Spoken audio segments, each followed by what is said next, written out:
Nagina start हो जाओ।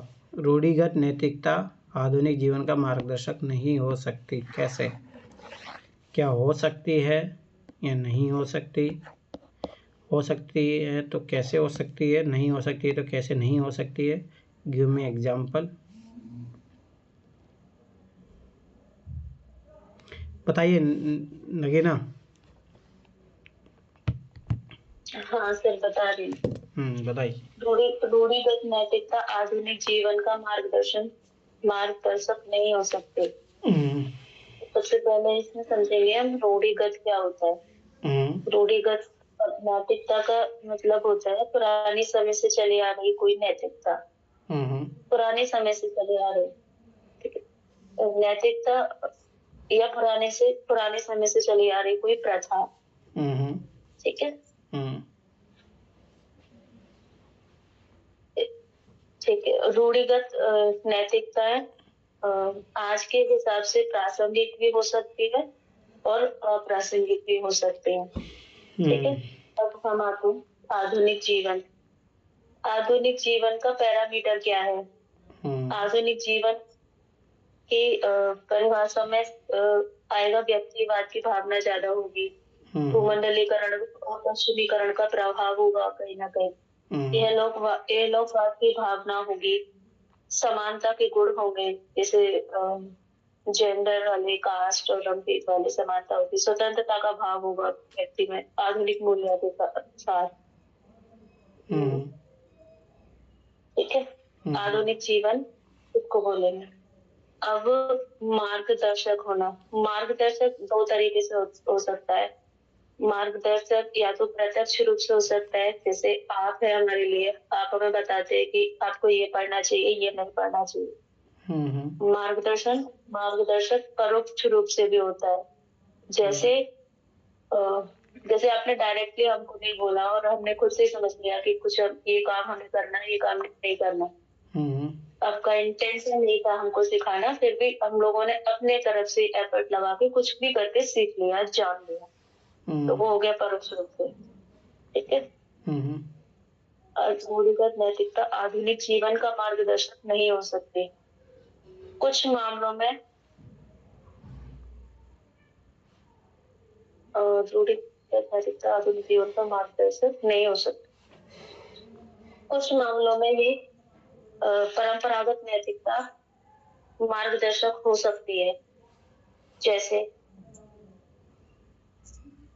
जैसे हमारे पास परंपरागत नैतिकता के रूप में हमारे पास है क्या?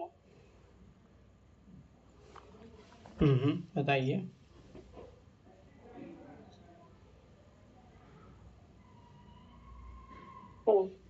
सभी धार्मिक ग्रंथ अपनी अपनी विचारधाराओं पर टिके हैं। सबसे पहले धार्मिक ग्रंथों को लेकर आते हैं, जैसे अलग अलग धर्मों में अलग अलग तरह की नैतिकता को माना जाता है।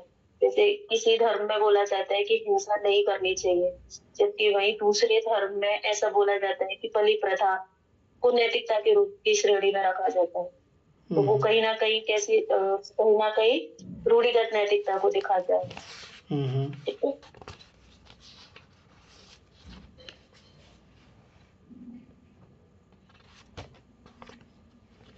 और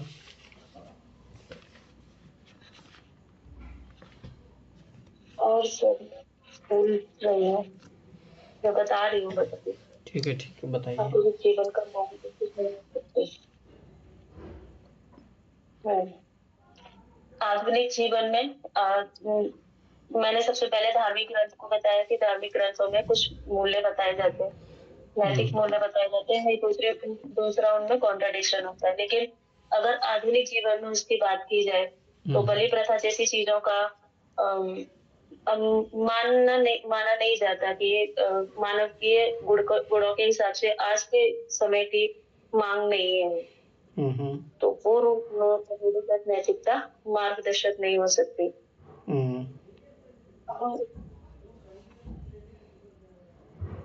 हमारे पास है ना ज्ञान विज्ञान की बहुत सारी चीजें आ चुकी है जो इन बातों को खारिज कर देती है, जैसे जैसे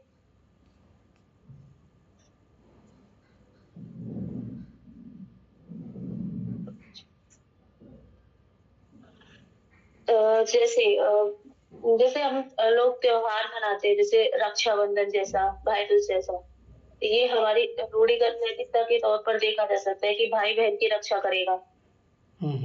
ये रूढ़िगत नैतिकता है हमारी।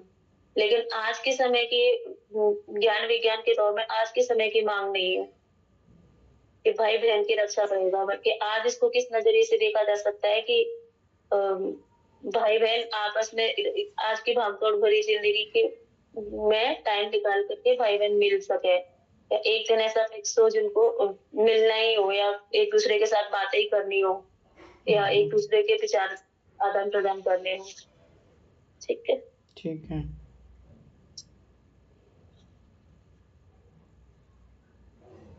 हाँ, रूढ़िगत नैतिकता महिलाओं को पारंपरिक भूमिका तक सीमित रखती है। जैसे महिलाओं को केवल गृहिणी मानना, उनकी शिक्षा कार्य क्षमता को महत्व नहीं देना, जबकि आधुनिक जीवन में महिलाएं अब बहुत आगे बढ़ चुकी हैं, वो विज्ञान को अपना चुकी हैं।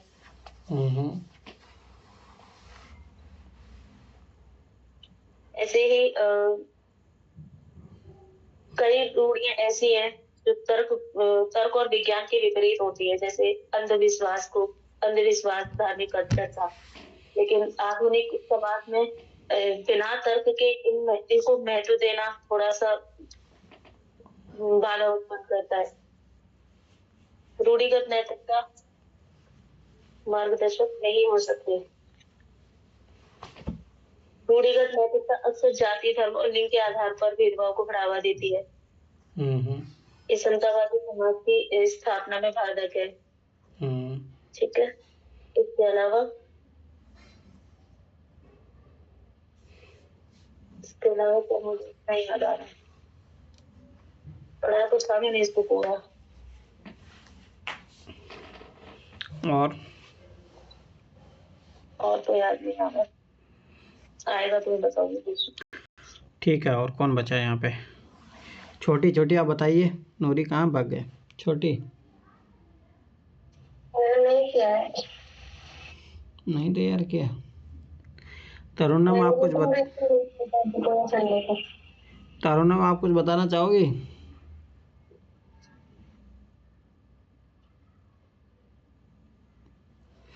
तरुणम सर 1 मिनट सोच ले फिर बताते हैं। चलो ठीक है। देखो, पहली बात ये होती है, पहली बात ये समझना है इसमें कि रूढ़िगत नैतिकता क्या होती है। तो रूढ़िगत नैतिकता वही होती है कि जो प्राचीन काल से चली आ रही है समाज में, जिसको एक प्रथा के रूप में मान लिया गया है। तो वो समाज की जो संस्कृति, पारंपरिक मान्यता को, अगर उसको रीति रिवाजों को मान लेते हैं अपन, तो उसको रूढ़िगत नैतिकता कहा जाता है। ठीक है, जैसे कुछ एग्जाम्पल रूढ़िगत नैतिकता के, जैसे मान लो पहले सती प्रथा भी एक रूढ़िगत नैतिकता थी कि एक स्त्री को उसी के आधार पर पवित्रता अपवित्रता का दर्जा दिया जाता था। तो भाई स्वाभाविक सी बात है, वो जो है आधुनिक जीवन का मार्गदर्शक तो नहीं हो सकती। सती प्रथा जैसी चीज़ें हो गई, विधवाओं को पुनः विवाह का अधिकार नहीं था, जाति प्रथा थी। अब ये तो स्वाभाविक सी बात है, ये तो आधुनिक जीवन का मार्गदर्शक नहीं हो सकती। क्योंकि आधुनिक जीवन के मार्गदर्शक क्या है? समानता, ठीक है, स्वतंत्रता का अधिकार, ठीक है, और आर्टिकल 21 में जो दैहिक मतलब स्वाभाविक सी बात है कि अपनी आज़ादी से जीवन जीना, जाति प्रथा, ये सब सारी चीज़ें हो गई। तो ये तो मार्गदर्शक नहीं हो सकती। तो आपको कुछ कुछ ऐसे एग्जाम्पल देने पड़ेंगे जो भाई स्वाभाविक सी बात है आधुनिक जीवन को मार्गदर्शक नहीं हो सकती। सती प्रथा हो गई, विधवा विवाह को अलाउ नहीं था, जाति प्रथा, महिलाओं को घरेलू कार्य तक सीमित कर दिया जाता था, महिलाओं को बच्चा पैदा करने की बस उसी के योग्य माना जाता था। ठीक है, उसके अलावा धर्म के आधार पर जो भेदभाव होता है, ये सब सारी चीज़ें। ठीक है, और अब आते हैं कि भाई कुछ चीज़ें ऐसी हैं जो रूढ़िगत नैतिकता होते हुए भी आधुनिक जीवन का मार्गदर्शक हो सकती है। अब वो कौन सी चीज़ें आ जाएगी? जैसे विवाह का, ठीक है, विवाह आज भी समाज को बांधने का एक सबसे इम्पोर्टेंट, मतलब सामाजिक बंधन को बांधने का एक बहुत बड़ा कारण है। ठीक है, तो उसकी महत्वता है। ठीक है, आज उसमें थोड़े बदलाव हुए हैं, परंतु वो एक है, थोड़ा आधुनिक जीवन में मार्गदर्शक हो सकती है। परिवार को संतुलित रूप से लेके चलने के लिए, सोसाइटी को सभ्य बनाने के रखने के लिए वो थोड़ा बहुत हो सकते हैं। परंतु वहीं अगर दूसरी देखें, परिवार में पितृसत्तात्मक परिवार हो तो वो नहीं चलेगा, वो रूढ़िगत नैतिकता नहीं चलेगी, बिल्कुल भी नहीं चलेगी। तो ना ही मातृसत्तात्मक होनी चाहिए, ये चीज़ हमेशा याद रखना। समता मूलक समाज होना चाहिए, ना ही मातृसत्तात्मक चाहिए, नहीं पितृसत्तात्मक चाहिए। ठीक है। फिर आती है भाई कुछ कुछ रूढ़िगत नैतिकताएं धार्मिक अनुष्ठान होते थे, जैसे मृत्यु भोज हो गई। बहुत सारे लोग गाँव में ना इसी कारण कर्जे में हैं। मृत्यु भोज हो गई, दहेज प्रथा हो गई। ठीक है। बहुत सारे और अनुष्ठानिक जो संस्कार होते हैं वो नहीं है भाई आधुनिक जीवन का मार्गदर्शक, सब एक सी बात है। ठीक है, पर वो नहीं चाहिए अपने को। कुछ धार्मिक अनुष्ठान जैसे हो गए, मृत्यु भोज ये हो गए, ठीक है, ये नहीं चाहिए, ये आधुनिक जीवन का मार्गदर्शक नहीं हो सकते हैं। परंतु हाँ, रूढ़िगत नैतिकता में कुछ सामाजिक सेवा के थे सिद्धांत, तो वो काम कर सकते हैं, जैसे दान करना पुण्य के लिए। तो ये सोचो ना, ये पुण्य का ये कॉन्सेप्ट कहाँ से आया कि भाई आप अगर थोड़ा ठीक ठाक कमाते हो तो आप ज़रूरतमंदों का इलाज करना चाहिए। आज भी जैसे bill and Melinda Gates foundation है, ऐसे बहुत सारी एनजीओ जो काम कर रही है, बहुत सामाजिक सेवा संस्थाएं हैं। तो ये तो आधुनिक जीवन में मार्गदर्शन हो सकती है ना। ये भी पुराना लोक परंपरा में जिस तरीके का है आज भी इसकी ज़रूरत है। ठीक है, ये तो ज़रूरी है। तो कुछ ऐसी रूढ़िगत नैतिकताएं होती है सामाजिक स्थिरता रखने के लिए ज़रूरी होती है, जैसे माता पिता का सम्मान करना, बड़े बुजुर्गों का सम्मान करना चाहिए, गुरुओं का सम्मान करना चाहिए। तो वो संस्कार भी काम के हैं, तो वो भी काम कर सकते हैं। सांस्कृतिक विरासत की जो बात आती है, ठीक है, जैसे परिवार की जिम्मेदारी उठाने वाला, ठीक है, पारिवारिक नैतिकता का होना। अब जैसे नगीना ने बोला कि भाई भाई बहन की रक्षा करे, ये कोई ज़रूरी नहीं कि भाई बहन की रक्षा करेगा, बहन भी भाई की रक्षा कर सकती है। ठीक है, वो कोई ज़रूरी नहीं है, पर हाँ उसमें बदलाव के अनुसार चीज़ें होनी चाहिए। आज के समय की मांग है ना, वो आज कह सकते हैं हम। उस टाइम जब ये धारणा बनी थी उस टाइम पे तो नहीं कह सकते थे ना। हाँ, तो वही तो बता रहा हूँ ना कि अगर ऐसा कह नहीं है कि सकते भाई थे भाई बहन की तो ज़रूरत है, लड़कियां दोनों को ही ज़रूरत पड़ती है वो। मांग रही। ठीक है। नैतिक मूल्यों का पालन करने के लिए भी एथिकल वैल्यूज एक चीज़ याद रखना कि आप किताबी इन चीज़ों से नहीं सिखा सकते, परंतु मान लो किसी समाज में नैतिकता है, समाज में पहले से बनी हुई है नैतिकता कि इसका सबसे बेस्ट एग्जांपल है ट्राइबल्स में जाओ आप, उनकी पेड़ों के प्रति भाई वो पेड़ों को भगवान की तरह मानते हैं। ठीक है, तो वो चाहे उनको कितना भी फ़ायदा गिना दो वो नहीं काटेंगे। तो ऐसी नैतिकता भी भाई को फ़ायदेमंद रहती है। ऐसा नहीं कि वो पुरानी है, हज़ारों सालों से चली आ रही है तो वो ख़राब होगी, ऐसा नहीं, वो भी फ़ायदेमंद होती है। पर्यावरण संरक्षण को लेके प्रति देख लो लोगों का, जैसे खेजड़ी ग्राम आंदोलन देख लो, ठीक है, अमरता देवी या बिश्नोई समाज को देख लो। वो क्या है, वो जम्बो जी के जो 29 नियम हैं उन्हीं को तो फॉलो करते हैं ना, परंतु सही है वो आधुनिक जीवन में तो और ज़रूरी है, पर्यावरण के संरक्षण के लिए बहुत ज़रूरी है। ठीक है, ये सारी चीज़ें भी ज़रूरी है, परंतु कुछ चीज़ें जो, तो यही आपको इसमें बैलेंस करना पड़ेगा कि कुछ चीज़ें हैं जो ज़रूरी है, कुछ चीज़ें ज़रूरी नहीं, कुछ मार्गदर्शक हो सकती है, कुछ मार्गदर्शक नहीं हो सकती है। उस तरीके से आपको बैलेंस फॉर्मेट में इसका आंसर लिखना है। 8-10 एग्जाम्पल बता दिया हूँ, इसको ही स्टोरी में बना के आप लिख सकते हैं। दूसरी चीज़ इसमें ये भी आ जाएगी, पहले लोग जैसे पीपल के पेड़ के नीचे जाने से लोग डरते थे, कर्मकांड था, ठीक है, धार्मिक अनुष्ठान इनके नाम पे लोगों को लूटा जाता था या लोगों की श्रद्धा का मिसयूज किया जाता था, तो वो नहीं होना चाहिए, वो गलत है। ठीक है, वो मार्गदर्शक नहीं हो सकती है। पर जैसे माता पिता की सेवा करना, आज वृद्धाश्रम को अब देखते हैं तो वहाँ पे ज़रूरत पड़ती है कि नहीं, ये तो ज़रूरी है होना। अरुणाचल प्रदेश गवर्नमेंट ने कानून पारित किया कि एक कुछ अमाउंट जो है माता पिता के लिए अलग से उनके अकाउंट में चली जानी चाहिए। ज़रूरत क्यों पड़ रही है, क्योंकि अपन जो नैतिकता है उसको भूल चुके हैं अपन। महिलाओं के प्रति सम्मान की जो है नैतिकता वो थी समाज पर, आज नहीं है, तो वैसी भी ज़रूरत है। तो आप दोनों चीज़ों का बैलेंस लेके आपको लिखना पड़ेगा। चलो अगला टॉपिक, अतीत मानवीय चेतना तथा मूल्यों का एक स्थायी आयाम है। नगीना बताइए।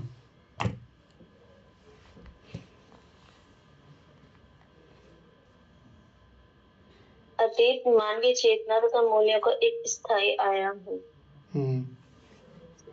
मानव सभ्यता के इतिहास में अतीत हमेशा से हमारी चेतना और मूल्यों का एक अनिवार्य और स्थायी आयाम रहा है। यह हमें न केवल हमारी जड़ों से जोड़ता है बल्कि हमें भविष्य के लिए दिशा निर्देश भी प्रदान करता है। अतीत से प्रेरणा लेते हुए समाज ने अपनी संस्कृति, परंपरा और मूल्य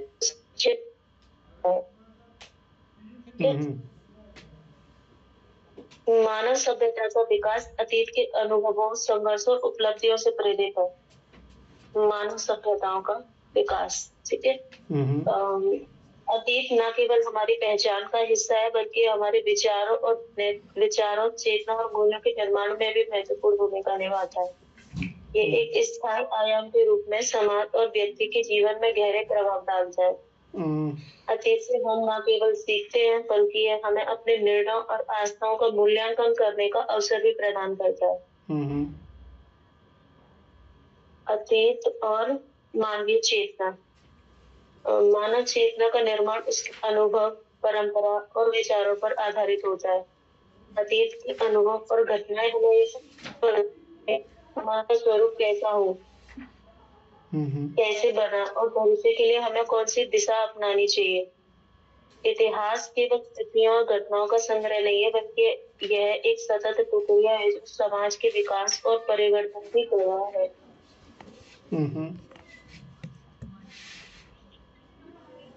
चेतना होगी, चेतना का वही बताया मैंने कि हमारे पूर्व चेतना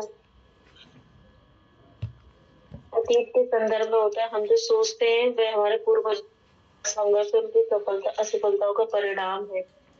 जैसे जैसे हम अतीत के पहलुओं को समझते हैं हमारी चेतना का विस्तार होता है। संस्कृति किसी भी संस्कृति की जड़ें अतीत में होती हैं और यह संस्कृति पीढ़ी दर पीढ़ी संचालित होती रहती है। जैसे भारतीय संस्कृति में वेद, उपनिषद, महाभारत, रामायण और अन्य प्राचीन ग्रंथों के द्वारा और विचार व्यक्त किए गए वे आज भी हमारे जीवन के महत्वपूर्ण हिस्से हैं। ये ग्रंथ न केवल धार्मिक दृष्टिकोण से महत्वपूर्ण है बल्कि इनके जीवन के मूलभूत सिद्धांतों और मानवता के आदर्शों की भी व्याख्या है।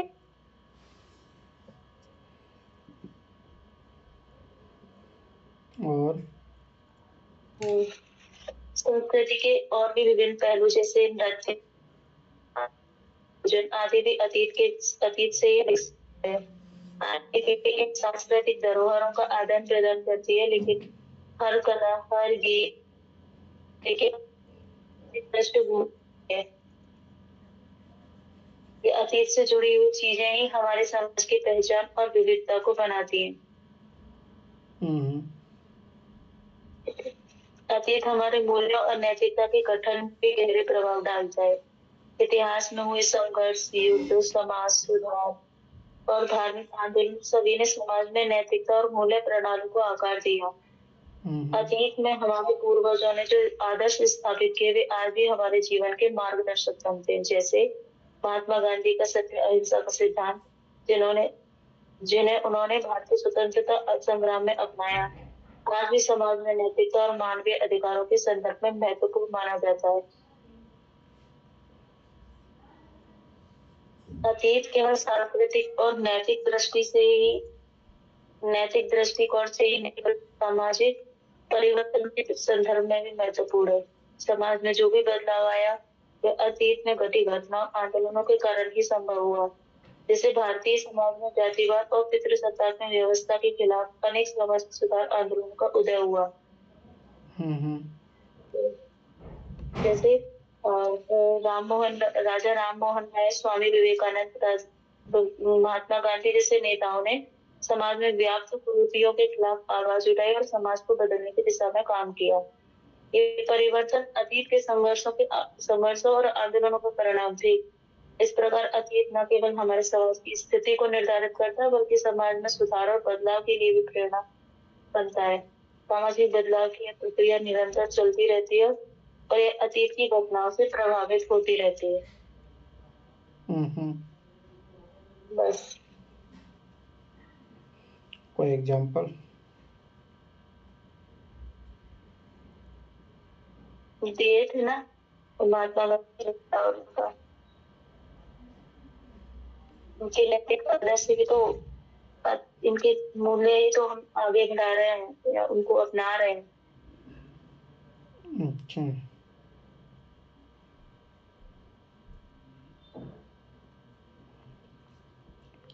और कोई बताएगा? जी बता रहा हूँ सर मैं। बताओ अमित।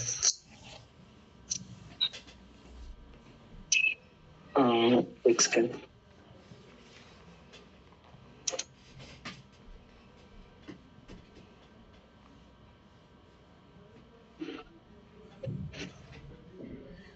अतीत मानव चेतना और मूल्यों का अस्थायी आयाम है। ठीक है सर। तो इसका थोड़ा इंट्रो 5 लाइन में कि मानव सभ्यता के विकास में अतीत का विशेष महत्व है। यह मानव चेतना, मूल्यों और आदर्शों का एक ऐसा आयाम है जो समय और परिस्थिति के साथ बदलता रहता है। अतीत के अध्ययन से हमें न केवल अपनी जड़ों को समझ सकते हैं, बल्कि हमें वर्तमान और भविष्य को गढ़ने में भी सहायता मिलता है। हालांकि अतीत को अस्थायी मान लेना गलत होगा, क्योंकि यह मानव चेतना और मूल्यों के साथ एक गतिशील प्रक्रिया का हिस्सा है। ठीक है। जब चाइना से कोई भी युद्ध की बात चलती है ना सर, तो इंडिया कहता है कि पहले चाइना के युद्धों के बारे में थोड़ी सी जानकारी ले लो। उससे पता चल जाता है कि चाइना अगला कदम क्या लेने वाला है। इसलिए अतीत को जानना बहुत आवश्यक होता है। अतीत और मानव चेतना का संबंध, अतीत और मानव चेतना का संबंध किस प्रकार से है? मानव चेतना अतीत, वर्तमान और भविष्य के अनुभवों से निर्मित होती है। अतीत इस चेतना का एक महत्वपूर्ण हिस्सा है, क्योंकि यह समाज और व्यक्ति के विकास, संघर्ष और असफलताओं का प्रतिबिंब है। कि जैसे कि कोई समाज होता है या फिर कोई व्यक्ति होती है ना, उसकी एक आइडियोलॉजी होती है। तो अगर आपको किसी व्यक्ति के बारे में जानना है या किसी समाज के बारे में जानना है, तो आप उसके पूर्व के समय को देख लीजिए, तब आपको पता चल जाएगा कि आने वाले समय में उसका कैसा कदम होने वाला है किसी विचार को लेकर। ठीक है सर। और अतीत का स्मरण, ठीक है। ये जो अतीत और मानव चेतना का संबंध है ना, वो किस प्रकार से है? तो एक है अतीत का स्मरण, ठीक है, जिसमें कि मानव मस्तिष्क अतीत की घटनाओं और अनुभवों को याद रखने की क्षमता रखता है। यह अनुभव हमें सीखने और अपनी चेतनाओं को विकसित करने में मदद करता है। उदाहरण के लिए ऐतिहासिक घटनाएं जैसे विश्व युद्ध, स्वतंत्रता संग्राम और औद्योगिक क्रांति ने न केवल समाज को बदला, बल्कि मानव चेतना को भी गहराई से प्रभावित किया है। जैसे कि लॉकडाउन में क्या हो गया था सर, कि जितने भी भौतिक वस्तुएं थी, ठीक है सर, और जितने भी टेक्नोलॉजी से जुड़ी चीजें थी, या फिर डॉक्टर्स थे, या फिर कोई ऐसा चीज था जो हमारे जीवन में टेक्नोलॉजी से जुड़ा हुआ था, लोग वो तो एकदम ठप सी हो गई थी कुछ समय के लिए। तो फिर लोगों ने क्या किया कि अपने पौराणिक तरीकों से अपने जीवन को करीब 1 साल तो चलाया ही था। कि जैसे कि आयुर्वेदिक दवाओं का इस्तेमाल किया, सुबह दोपहर शाम को कैसे भोजन किया जाना चाहिए, क्या क्या डाइट्स लेने चाहिए बीमारी में, इन सब का पता हमें वो क्या बोलते हैं सर, वो वैदिक ग्रंथों से मिल पाता था। एक दूसरा होता है सांस्कृतिक और सामाजिक चेतना। ये जो अतीत और मानव के बीच में जो संबंध है ना, उसमें एक कड़ी जोड़ता है सांस्कृतिक और सामाजिक चेतना का। ये हर समाज की सांस्कृतिक चेतना में अतीत की परंपराएं, रीति रिवाज और मूल्य समाहित होते हैं। ये तत्व सामूहिक चेतना को आकार देते हैं, लेकिन समय के साथ इनमें बदलाव भी होता रहता है। अतीत के मूल्यों का वाहक क्या क्या है? ठीक है। तो अतीत हमारे समाज के मूल्य का संरक्षक है। अतीत हमारे समाज के मूल्यों का संरक्षक है। यह हमें यह सिखाता है कि किन आदर्शों को अपनाना चाहिए और किन गलतियों से बचना चाहिए। कि जैसे कहा जाता है ना सर, कि जो मिस्टेक जो होता है ना, वो पहली बार तो आपदा बनकर आता है, और जब दूसरी बार आता है तो वो एक हास्य के रूप में देखा जाता है उसको। इसका मतलब होता है कि जिन गलतियों से हमने नहीं सीखा, फिर उन्हीं गलतियों से हम पीड़ित हो रहे हैं। इसलिए तो मूल्यों की उत्पत्ति क्या है? प्राचीन सभ्यताएं जैसे सिंधु घाटी, मिस्र और यूनान ने सह-अस्तित्व, न्याय और सहिष्णुता जैसे मूल्यों को जन्म दिया। धार्मिक ग्रंथों और दार्शनिक विचारों ने नैतिकता और मानवता को परिभाषित किया। और मूल्य का परिवर्तन, ये जो अतीत के मूल्य के जो भाग होते हैं ना सर, उसमें मूल्यों का परिवर्तन भी होना होता है। वो कैसे होता है? समय के साथ अतीत से प्राप्त मूल्य बदलते और विकसित होते हैं। उदाहरण के लिए प्राचीन समाज में जाति प्रथा और पितृसत्ता का महत्व था, लेकिन आधुनिक समाज में समानता और अधिकार को प्राथमिकता दी जाती है। अतीत में युद्ध और संघर्ष शक्ति का प्रतीक थे, लेकिन आज शांति और कूटनीति को अधिक महत्व दिया जाता है। जैसे कि प्राचीन समय में होता था ना सर, कि जैसे पुरुषवादी मानसिकता के तहत ये कहा जाता था कि वंश में कोई एक लड़का जरूर होना चाहिए, जिससे कि माता पिता की मृत्यु होने पर उनको मुखाग्नि दी जाती है। लेकिन आज वो चीजें समाप्त हो गई हैं। आज वो चीजें कुछ हद तक समाप्त हुई हैं। अब लड़कियां भी अपने माता पिता को मुखाग्नि कर सकती हैं। तो ये परिवर्तन हुआ है। और भी बहुत सारे हुए हैं परिवर्तन, लेकिन उतना नहीं मालूम है। और अतीत का अस्थाई आयाम, एक अस्थाई आयाम हो गया था और एक अतीत का अस्थाई आयाम। ये क्या होता है? अतीत अस्थाई नहीं है, यह समय और परिस्थितियों के अनुसार बदलता रहता है। यह परिवर्तन मानव चेतना और मूल्यों का विकास का हिस्सा है। समय के साथ कैसे बदलाव आता है अतीत में, वो देखते हैं। समय के साथ बदलाव अतीत में ऐतिहासिक घटनाओं और व्यक्तियों की व्याख्या समय समय पर बदलती रहती है। उदाहरण के लिए राजा अशोक को कभी क्रूर शासक माना गया, लेकिन धर्म के प्रति उनके परिवर्तन ने उन्हें एक महान शासक के रूप में परिवर्तित कर दिया। हम आज अभी जो है वो कोई नहीं जानता कि मैं कल किस प्रवृत्ति का हो जाऊंगा। तो मैं आज जैसे कि मैं बहुत बदमाश हूं, तो फिर मैं कल हो सकता है कि मैं अशोक की तरह अपना मन परिवर्तन करके एकदम सादा जीवन भी व्यतीत कर सकता हूं। आधुनिक दृष्टिकोण से इतिहास का पुनर्मूल्यांकन किया जाता है। आधुनिक दृष्टिकोण से इतिहास का पुनर्मूल्यांकन किया जाता है। उपनिवेशवाद के युग में ब्रिटिश शासन को सुधारक के रूप में देखा गया, लेकिन स्वतंत्रता प्राप्ति के बाद इसे दमनकारी के रूप में भी परिभाषित किया है। जैसे उपनिवेशवाद युग में क्या हुआ था कि ब्रिटेन शासन को सुधारक के रूप में देखा गया, लेकिन बाद में उन्होंने क्या किया, 200 सालों तक इंडिया को कंट्रोल किया। ठीक है सर। और फिर एक और है, एक और कारण है कि समय के साथ बदलाव होता है अतीत में। तो एक और है कारण, वर्तमान और भविष्य का प्रभाव। वर्तमान और भविष्य का प्रभाव कैसा है? अतीत की घटनाएं वर्तमान के परिप्रेक्ष्य में पुनः मूल्यांकित होती हैं। उदाहरण के लिए भारत का स्वतंत्रता आंदोलन केवल राजनीतिक मुक्ति नहीं था, बल्कि सामाजिक और सांस्कृतिक चेतना का भी प्रतिबिंब था। जैसे कि अच्छा ठीक है, इसको थोड़ा सा स्किप करता हूँ। और अतीत की उपयोगिता और सीमाएं क्या क्या है? जो हमारे अतीत है, अतीत की उपयोगिताएं और सीमाएं कैसी हैं? अतीत की उपयोगिता, शिक्षा और मार्गदर्शन में देखें तो अतीत हमें यह सिखाता है कि किन सिद्धांतों का पालन करना चाहिए और किन गलतियों से बचना चाहिए। और दूसरा है सांस्कृतिक पहचान। अतीत हमारी सांस्कृतिक और सामाजिक पहचान को मजबूत बनाता है। और तीसरा है नवाचार और प्रगति। नवाचार प्रगति क्या है? अतीत के ज्ञान का उपयोग करके हम वर्तमान में नवाचार कर सकते हैं। उदाहरण के लिए प्राचीन चिकित्सा पद्धतियों ने आधुनिक विज्ञान को प्रेरित किया है। और अतीत की सीमाएं क्या क्या है? स्थिरता का भ्रम। अतीत की सीमाएं क्या है? स्थिरता का भ्रम। अतीत को अस्थायी मानने से समाज प्रगति और नवाचार से वंचित रह सकता है। आलोचनात्मक दृष्टिकोण का अभाव। अतीत की घटनाओं और मूल्य को बिना जांच परख के स्वीकार करना मानव चेतना के विकास में बाधा उत्पन्न करता है।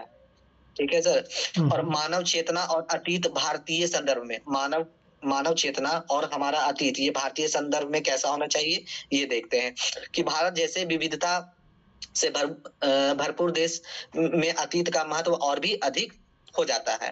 सांस्कृतिक धरोहर। भारतीय सभ्यता की जड़ सिंधु घाटी, वैदिक परंपराओं और बौद्ध धर्म में गहराई तक फैली हुई है। भारत में कहा जाता है कि ऐसे तो 3 धर्मों का कहा जाता है कि भारत में जन्म हुआ है। एक बौद्ध धर्म हो गया, एक जैन धर्म हो गया, और एक धर्म कौन सा है वो मैं भूल रहा हूँ। और चलिए ठीक है, यह धरोहर हमारी सांस्कृतिक चेतना का आधार है, लेकिन इसे आधुनिक मूल्यों के साथ सामंजस्य स्थापित करने की आवश्यकता है। सामाजिक परिवर्तन, ये जो मानव चेतना और अतीत के बीच में जो भारतीय संदर्भ है ना, कि भारतीय संदर्भ में सामाजिक परिवर्तन कैसा होना चाहिए, उसके बारे में देखते हैं। स्वतंत्रता संग्राम जैसे ऐतिहासिक घटनाओं ने भारतीय समाज में समानता, स्वाधीनता और भाईचारे के मूल्यों को जन्म दिया। अतीत में निहित जातिगत भेदभाव और लैंगिक असमानता जैसे मुद्दों को आधुनिक चेतना ने चुनौती दी है। ये सामाजिक परिवर्तन हुआ है। अतीत और भविष्य का सहसंबंध किस प्रकार है, अतीत का और भविष्य का सहसंबंध है वो किस प्रकार है देख लेते हैं। अतीत, वर्तमान और भविष्य के बीच एक निरंतर संबंध है। अतीत से प्रेरणा, अतीत से कैसी प्रेरणा लेनी चाहिए। गांधी जी के सत्य और अहिंसा के आदर्श आज भी प्रासंगिक है। प्राचीन भारतीय विज्ञान और कला के अध्ययन से नवाचार को बढ़ावा दिया जा सकता है। और भविष्य का निर्माण कैसा होना चाहिए, अतीत को देखते हुए अतीत से सबक लेकर हम भविष्य में बेहतर समाज का निर्माण कर सकते हैं। तकनीक और सामाजिक चुनौतियों का सामना करने के लिए अतीत का विवेकपूर्ण उपयोग आवश्यक है। अब ये इसका निष्कर्ष है 5 लाइन में। अति मानव चेतना और मूल्यों का एक अस्थायी आयाम है जो कि समय के साथ बदलता है और विकसित होता है। यह हमारे अनुभवों और सांस्कृतिक विरासत का दर्पण है, लेकिन इसे अस्थायी मान लेना गलत होगा। अतीत से प्रेरणा लेकर हमें वर्तमान समस्याओं का समाधान और भविष्य के लिए एक प्रगतिशील दृष्टिकोण अपनाना चाहिए। केवल तभी अतीत एक सशक्त साधन बन सकता है जो मानवता के विकास और कल्याण को दिशा प्रदान जल्दी करता है। बेली वाटर डी ब्लॉक हो गया सर। 11। ठीक है, जल्दी लेके आ जाओ। हाँ बोलो अमित, बोलो। हो गया? हो गया सर, हो गया सर। ठीक है, देखो, अतीत मानवीय चेतना तथा मूल्यों का एक स्थायी आयाम है। अब देखो कैसे, जैसे मान लो महात्मा गांधी थे, ठीक है। अब राजा हरिश्चंद्र की कथा मतलब कितने ज़मानों पुरानी है कोई नहीं जानता, तो उन्होंने उस स्टोरी को सुना, उनकी जो चेतना थी वो बदली सत्य और अहिंसा के लिए, और उनका मूल्य एक स्थायी आयाम हो गया। दूसरा है गीता के जो प्रवचन है, ठीक है। गांधी जी बोलते थे कि गीता मेरी दूसरी माता है। तो गीता के जो भाई एंशिएंट काल में कभी हुआ था, महाभारत हुई थी, वो मानवीय चेतना के पार्ट बने। आज भी भारतीय संस्कृति में सोचो, रामायण, महाभारत और मूल्यों का एक स्थायी आयाम बने हुए हैं। जैसे भाई राम से क्या सीखने को मिलता है, वो मूल्य है एक पतिव्रता का होना, ठीक है। तो बहुत सारी चीज़ें जो नैतिक मूल्य हैं वो आज भी बने हुए हैं।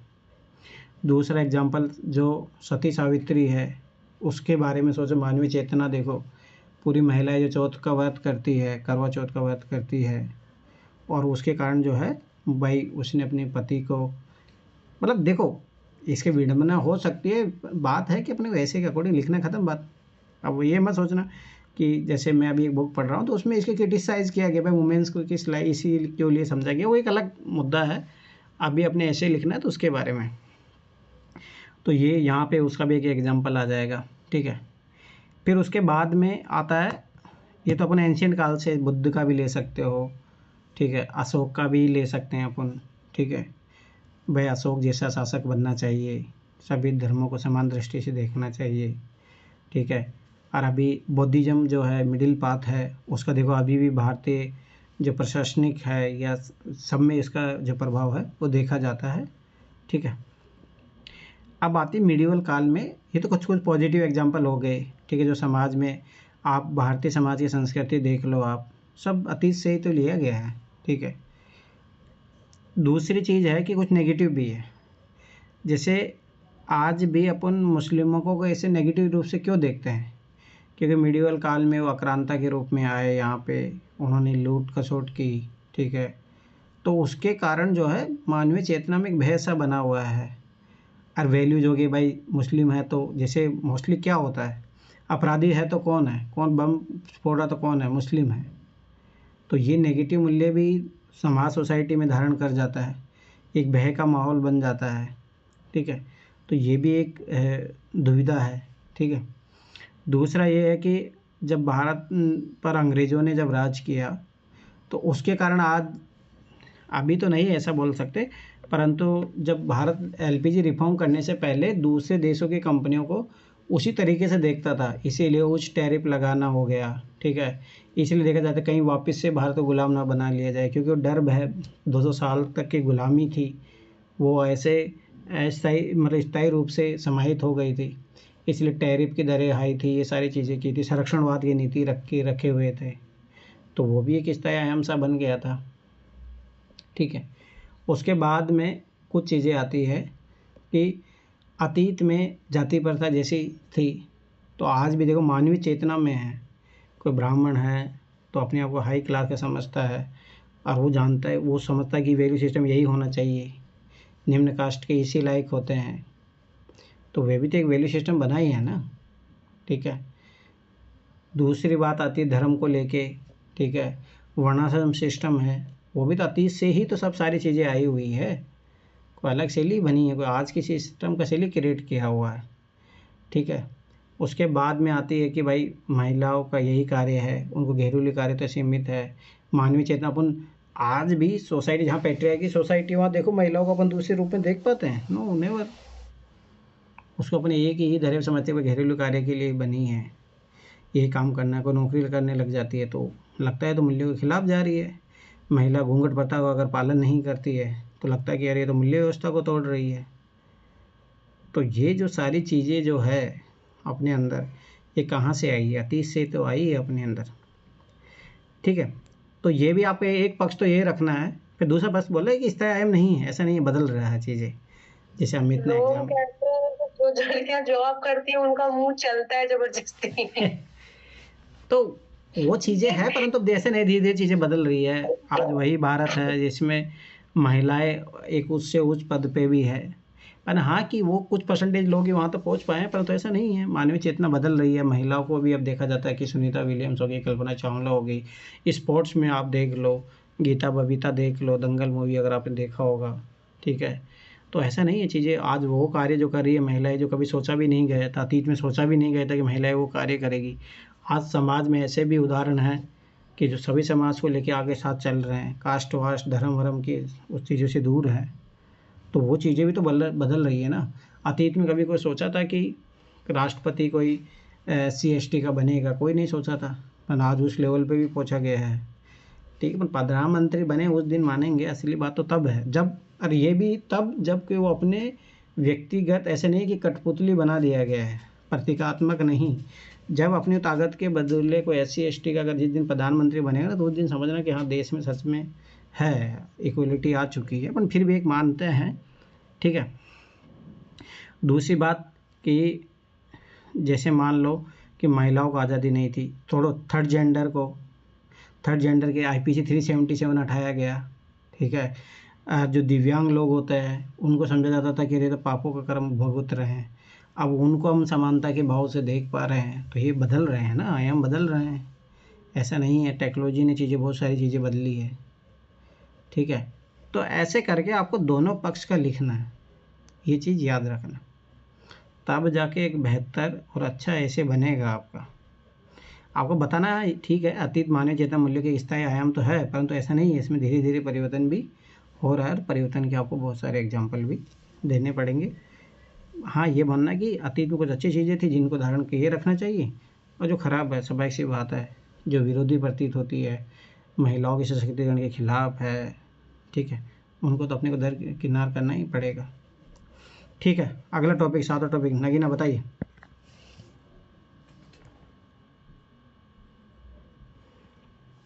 ये बहुत अच्छा ऐसे है, ये भी सोसाइटी से रिलेटेड ही है। अब देखो, ये सोशियोलॉजी का फ़ायदा होता है। देखो, 5वां टॉपिक, 6वां टॉपिक, 7वां टॉपिक। ठीक है, बताइए 7वां नगीना। ये सारे फिलोसफी वाले ऐसे है ना सर? हाँ, ऐसा कर तो सकते हैं। आजकल तो वही आते हैं मोस्टली, 5 से 6 टॉपिक तो फिलोसफिकल ही आते हैं। बताइए नगीना। अच्छा, ऐसे करके तैयार करना ज्यादा ठीक है कि जैसे भी बीच में कुछ सब्जेक्ट स्पेसिफाई आ गए थे ऐसे, तो मतलब ऐसे टॉपिक पर भी काम करना पड़ेगा, या तो ऐसे फिलोसफिकल तैयार कर ले, दोनों सेक्शन में मिल जाएंगे उसके। फिलोसफिकल वाले दोनों में मिल जाते हैं, परंतु देखो UPSC के कोई माइंड सेट पता नहीं, पर ऐसे नहीं, कुछ टॉपिक पे तो पकड़ बना के रखनी चाहिए। जैसे वुमेन पे टॉपिक पे पकड़ बना के रखो, ठीक है, एजुकेशन पे बना के रखो, ताकि इन पे आ जाए, हेल्थ पे बना के रखो। कुछ टॉपिक स्टैटिक वाले भी कर लेने चाहिए, ऐसा नहीं है। वो तो फिर वही हो गया अंधेरे में तीर मारने वाला। देखो, धोखा कभी भी हो सकता है, तो मेरा मानना है कि दोनों एटलीस्ट कुछ टॉपिक पे तो अच्छी पकड़ होनी चाहिए ना। इन्वायरमेंट पे पकड़ बना लो, मोस्टली इन्वायरमेंट का आता ही है, शिक्षा का आता ही है, वुमेन का आता ही है। अगर स्पेसिफिक टॉपिक आता तो इनके बारे में आता है। तो इतना तो कुछ सब्जेक्ट पे पकड़ होनी चाहिए। और मेरा मानना है लिखा ये सभी तो पीवाईक्यू में आए हुए हैं, अगर इनके टॉपिक वाइज तैयार किया हाँ तो वो बना लोगे। मेरा माना 2013 से लेकर 2024 के पीवाईक्यू पे अच्छे से काम कर लोगे तो चाहे कोई ऐसा भी दे दोगे आप बना लोगे, पर वो सारे टॉपिक पे काम होना चाहिए तब बना पाओगे। चलो ठीक है नगीना बताइए। जो समाज अपने सिद्धांतों के ऊपर अपने विशेषाधिकारों को महत्व देता है वह दोनों से हाथ धो बैठता है। समाज एक विचारधारा, परंपराओं और मान्यताओं का समूह है। किसी समाज की स्थिरता और प्रगति उसके सिद्धांतों के आधार पर होती है, लेकिन जब अपने नैतिक मूल्यों, सिद्धांतों और आदर्शों की बजाय अपने व्यक्तिगत विशेषाधिकारों को अधिक महत्व देने लगता है तो वह अपने अस्तित्व और विकास दोनों को खतरे में डाल देता है। सिद्धांत क्या होते हैं? सिद्धांत भी नैतिक और सामाजिक आधार होते हैं जो किसी समाज के उचित अनुचित कार्यों को निर्धारित करते हैं, जैसे स्वतंत्रता, न्याय। विशेषाधिकार क्या होता है?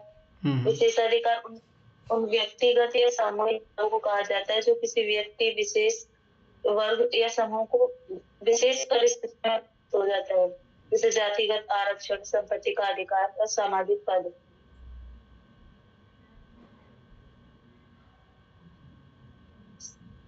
सिद्धांत और विशेषाधिकार।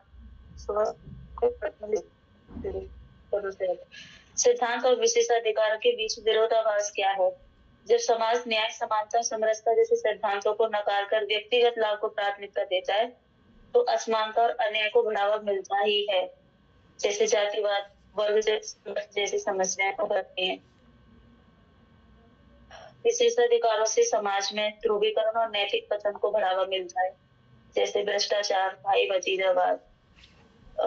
जब विशेषाधिकारधारी वर्ग खुद सिद्धांतों ऊपर समझने लगता है तो समाज में असंतोष फैलाता है। ठीक है।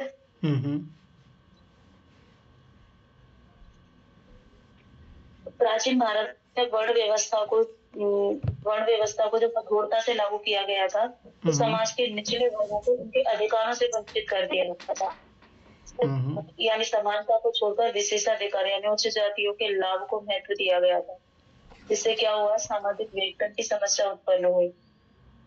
ब्रिटिश के दौरान अपने विशेषाधिकारों को बनाए रखने के लिए भारतीय समाज के सिद्धांतों और परंपराओं को शोषण किया करते थे। इसके परिणाम स्वरूप क्या हुआ, स्वतंत्रता संग्राम का उदय हुआ भारत में।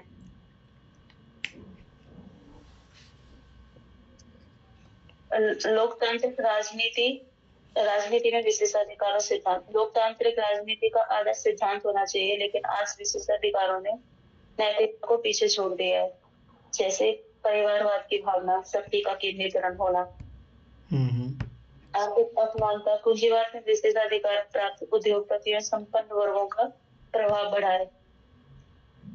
सिद्धांत समावेशी विकास को नजरअंदाज किया जाता है, जिससे अमीर और गरीब के बीच की खाई और गहरी होती जा रही है।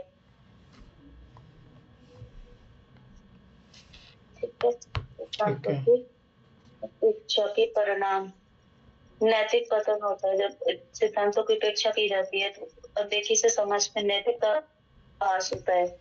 साथ ही विशेषाधिकार प्राप्त वर्ग के स्वार्थी दृष्टिकोण के कारण समाज में विद्रोह संघर्ष बढ़ता है, जो सभी को समान अवसर नहीं मिलता, जिससे समाज का विकास, समग्र विकास रुक जाता है।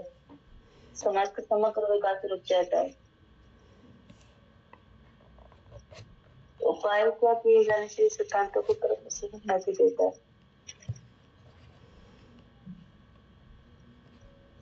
उपाय क्या किए जाने चाहिए समाज को सुधारने के? समाज समानता और न्याय की स्थापना करनी चाहिए। सभी वर्गों को समान अधिकार और अवसर देना चाहिए। समाज में नैतिकता और सिद्धांतों का महत्व बढ़ाने के लिए शिक्षा में सुधार आवश्यक है। शासन और प्रशासन को विशेषाधिकारों के दुरुपयोग को रोकने के लिए पारदर्शी नीति अपनानी चाहिए।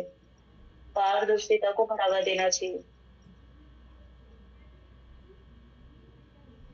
तो खड़े वर्गों को सशक्त बनाकर समाज में करने का प्रयास किया जाना चाहिए। बस हो गया। अमित तुम कुछ बोलोगे? अमित कहाँ भाग गया? जी सर मैं बता रहा हूँ सर। जो समाज अपने सिद्धांतों के ऊपर अपने विशेषाधिकार को महत्व देता है वह दोनों से हाथ धो बैठता है। ठीक है सर, अपने विशेषाधिकार से भी और अपने सिद्धांत से भी, ये कहना चाह रहा है सर। तो पहले इंट्रो देख लेते हैं कि यह कथन समाज के मूल्यों, नैतिकता और विशेषाधिकारों के संतुलन को दर्शाने वाला गहन सत्य है। सिद्धांत किसी भी समाज में नींव होते हैं जो उसे स्थिरता, न्याय और समानता प्रदान करते हैं।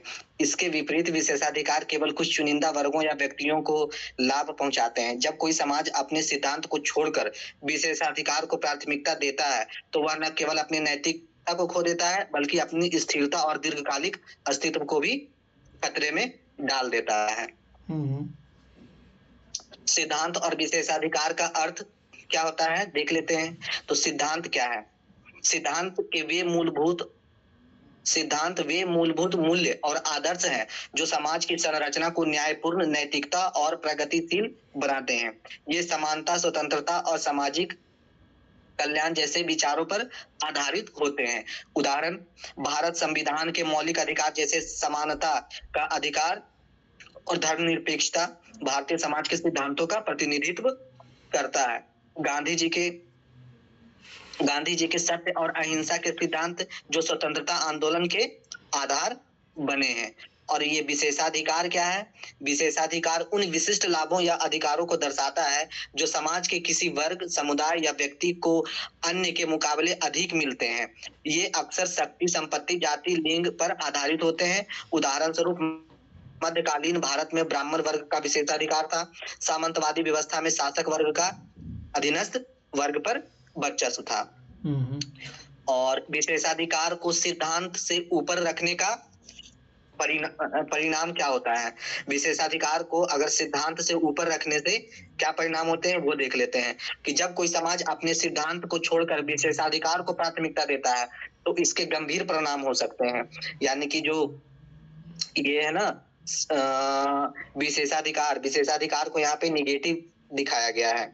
सामाजिक असमानता और विभाजन, ये जो विशेषाधिकार को सिद्धांत से ऊपर रखने पर क्या क्या हो सकता है वो बताने की कोशिश किया जा रहा है कि सामाजिक असमानता और विभाजन। हाँ सही आ रही है, तुम्हारे पास ही नहीं आ रही है, तुम्हारा नेटवर्क इशू होगा, एक बार दोबारा ज्वाइन करो। बोलो अमित। तो ये जो सामाजिक असमानता और विभाजन हो सकता है, अगर विशेषाधिकार को सिद्धांतों से ऊपर रख दिए तो सामाजिक असमानता और विभाजन हो सकता है। विशेषाधिकार सामाजिक असमानता को जन्म देता है। जब कुछ वर्गों को अनुचित लाभ मिलता है तो अन्य वर्ग शोषण और भेदभाव का सामना करते हैं। उदाहरण, जाति प्रथा के कारण भारतीय समाज में हजारों वर्षों तक निम्न जातियों का दमन हुआ।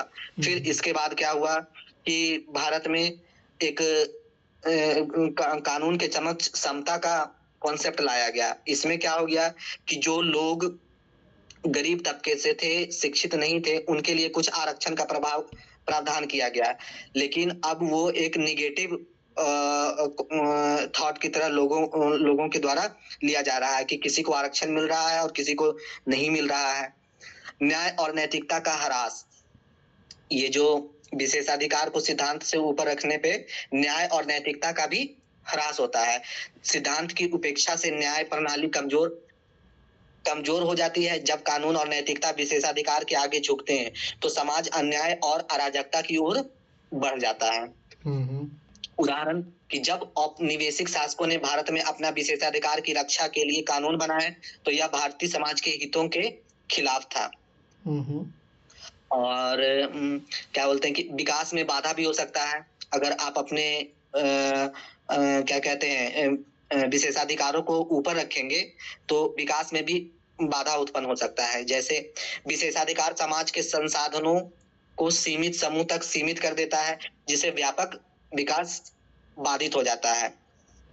उदाहरण, सामंती युग में कृषकों का शोषण और शासक वर्ग का विशेषाधिकार समाज के समग्र विकास में बाधा। जैसे कि ये तो आज भी है कि कुछ लोगों के पास 80% जमीनें हैं और बाकी की लगभग जो बहुसंख्यक है उनके पास 20% जमीनें हैं। तो ये एक विशेषाधिकार मध्यकालीन के पहले से ही, एंशियंट काल से ही विशेषाधिकार उन लोगों के साथ चलता हुआ आ रहा है और आज भी कुछ मामलों में है। संसाधन का समुचित बंटवारा कभी नहीं हुआ भारत में, जिसके कारण अमीरी, गरीबी, ऊंच नीच और भी बहुत सारी समस्याएं उत्पन्न हुई। अस्थिरता और विद्रोह। अस्थिरता विद्रोह क्या होता है? इसमें अस्थिरता और विद्रोह भी उत्पन्न हो सकता है विशेषाधिकार को अगर आप प्रायोरिटी देंगे तो। जब विशेषाधिकार अन्य वर्गों के साथ अन्याय करते हैं तो इससे विद्रोह और अस्थिरता पैदा होती है। उदाहरण, फ्रांसीसी क्रांति 1789 में शाही विशेषाधिकार और आम जनता की शोषण के खिलाफ एक विद्रोह था। अब देखते हैं कि इतिहास में सिद्धांत और विशेषाधिकार के टकराव के उदाहरण क्या क्या हैं। इतिहास में सिद्धांत और विशेषाधिकार के बीच में टकराव हुए हैं। कैसे कैसे टकराव हुए हैं उनको देख लेते हैं। पहला, भारतीय स्वतंत्रता संग्राम। पहला उदाहरण, ब्रिटिश शासन ने अपने विशेषाधिकार के लिए भारतीय जनता के अधिकारों और सिद्धांतों की उपेक्षा की। इसका परिणाम स्वतंत्रता संग्राम के रूप में हुआ, जहां सत्य, अहिंसा और समानता के सिद्धांत प्रमुख थे। दूसरा, अमेरिकी स्वतंत्रता को देखते हैं। अमेरिकी स्वतंत्रता संग्राम ब्रिटिश साम्राज्य में अमेरिका के उपनिवेश में अपने विशेषाधिकार को बनाए रखने के लिए जनता के अधिकारों का उल्लंघन किया। नो टैक्सेशन विदाउट रिप्रेजेंटेशन का सिद्धांत इस क्रांति का आधार बना। नो टैक्सेशन विदाउट रिप्रेजेंटेशन का सिद्धांत इस क्रांति का आधार बना। फ्रांसीसी क्रांति। फ्रांस में शाही वर्ग और चर्च के विशेषाधिकार ने आम जनता को दमनकारी स्थिति में रखा। स्वतंत्रता, समानता और बंदित्व के सिद्धांत ने क्रांति को प्रेरित किया। दक्षिण अफ्रीका का रंगभेद विरोध।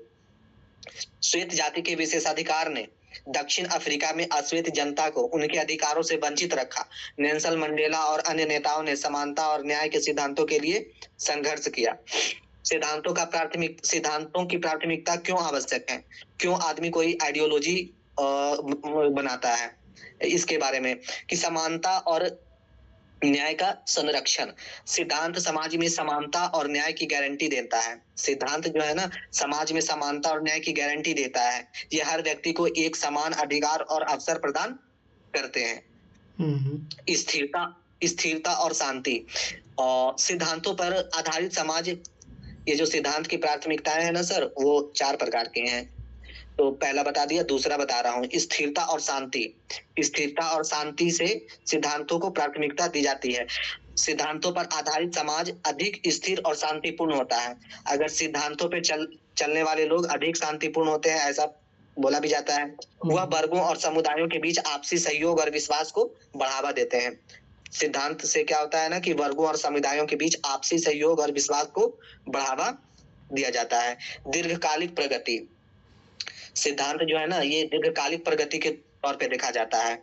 जैसे कि जब सिद्धांत को प्राथमिकता दी जाती है तो समाज दीर्घकालिक विकास और प्रगति की ओर बढ़ता जाता है।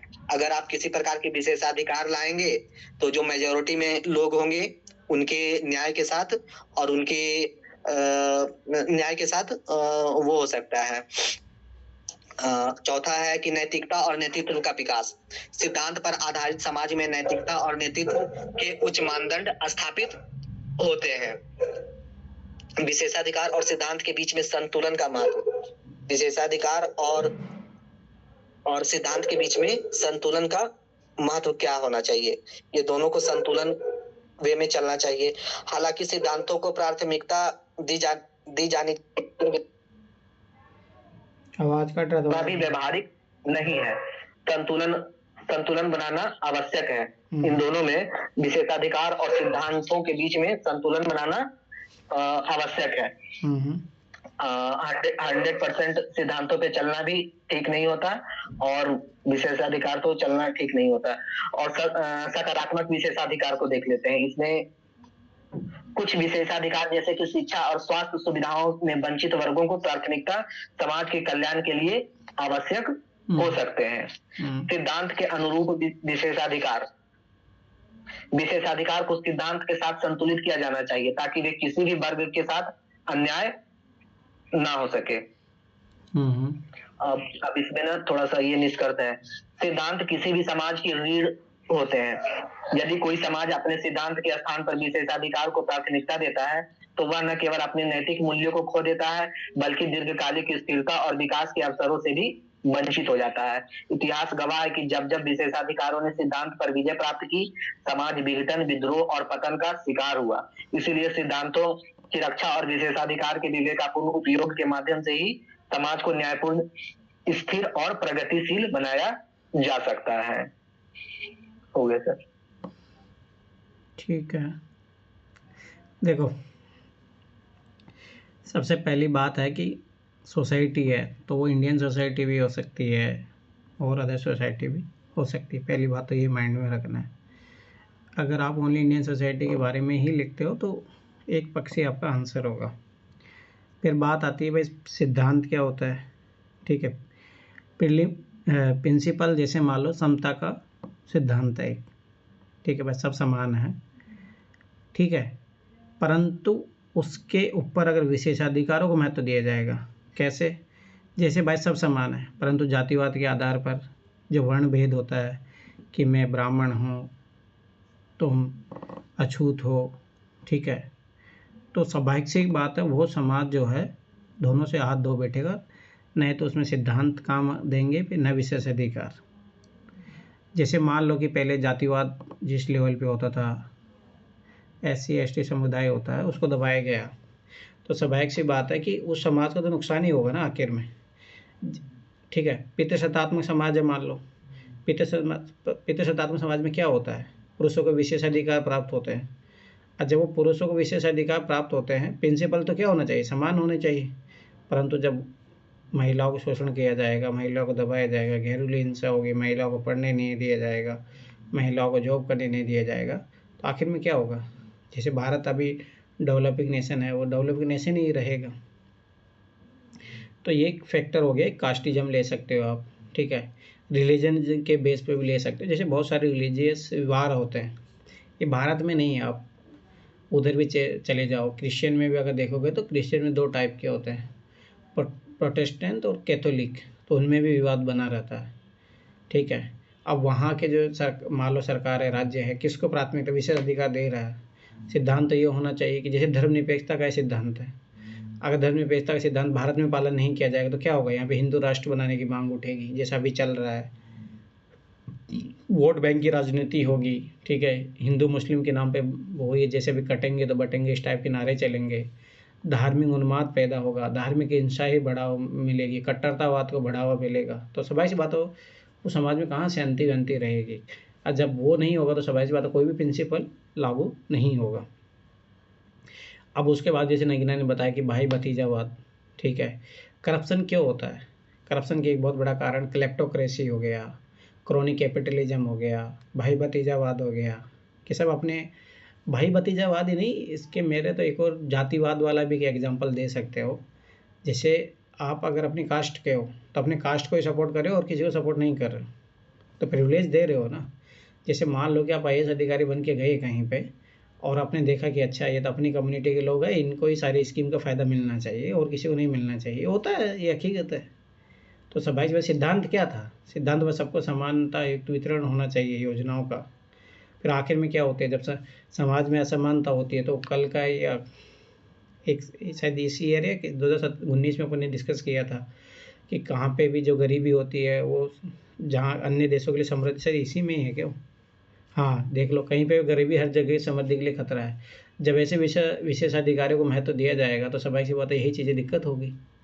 ठीक है, उसके बाद में आ जाओ, जैसे भूदान आंदोलन था, भूदान आंदोलन में या लैंड रिफॉर्म की जब बात की गई थी तो विशेषाधिकारों को महत्व दिया गया, जमींदारों को जमींदारी बने रहने दिया गया, लागू नहीं किया गया। तो आज उसी कारण भारत में गरीबी, भुखमरी, सब सारी चीज़ें हैं। ठीक है, पॉलिटिक्स में देखो भारत में वुमेन को कहाँ है, आज भी वुमेन का पार्टिसिपेशन 16 से 17% के बीच में ही है। तो जब स्वाभाविक बात है विशेषाधिकार किसको, अपन आज राजनीति महिलाओं को कहाँ आगे देते हैं। सिद्धांत तो होना चाहिए, समानता का अधिकार होना चाहिए। ठीक है, तो ये सारी चीज़ें प्रॉब्लम क्रिएट होती है। फिर आ जाओ बात, मान लो कि कोई बिजनेस खोल रहा है, अब वो जैसे प्रॉफिट उसका मेन उद्देश्य हो गया, विशेषाधिकार उसने किसको दिया, प्रॉफिट को दिया, तो फिर वो क्या करेगा, मिलावट करेगा। ठीक है, तो वो सारी चीज़ें करेगा तो स्वाभाविक सी बात है उसके सिर्फ प्रिंसिपल है, एथिकल जो वैल्यूज है, कॉर्पोरेट इथिक्स है, उसके प्रिंसिपल का उल्लंघन करेगा जब विशेषाधिकारों को महत्व देगा। तो वहाँ पे प्रॉब्लम क्रिएट होगी। ठीक है, उसके बाद में आते हैं पर्यावरण वैल्यूज जो होती है, सिद्धांत जो होते हैं। अगर उसकी जगह वो अपने आर्थिक लाभ को ज़्यादा प्रायोरिटी देगा, विशेष अधिकार देगा, उसको प्रिविलेज देगा, तो क्या होगा? फिर यही वायु प्रदूषण होगा, जल प्रदूषण होगा, भूमि प्रदूषण होगा, ये सारी चीज़ें होगी। फिर दूसरी बात आती है कि अगर एथिकल वैल्यूज की अपन बात करें, जैसे मान लो सती प्रथा थी, वो क्या था? एक समाज का विशेष अधिकार था, उसको महिलाओं का शोषण हो रहा था। तो वो सब सारी चीज़ें में क्या करेगा? बाल श्रम हो गया, विशेष अधिकार को बढ़ावा देने के कारण तो ऐसा हो रहा है ना, बाल श्रम। सिद्धांत तो क्या है? आर्टिकल 23-24 क्या बोल रहा है?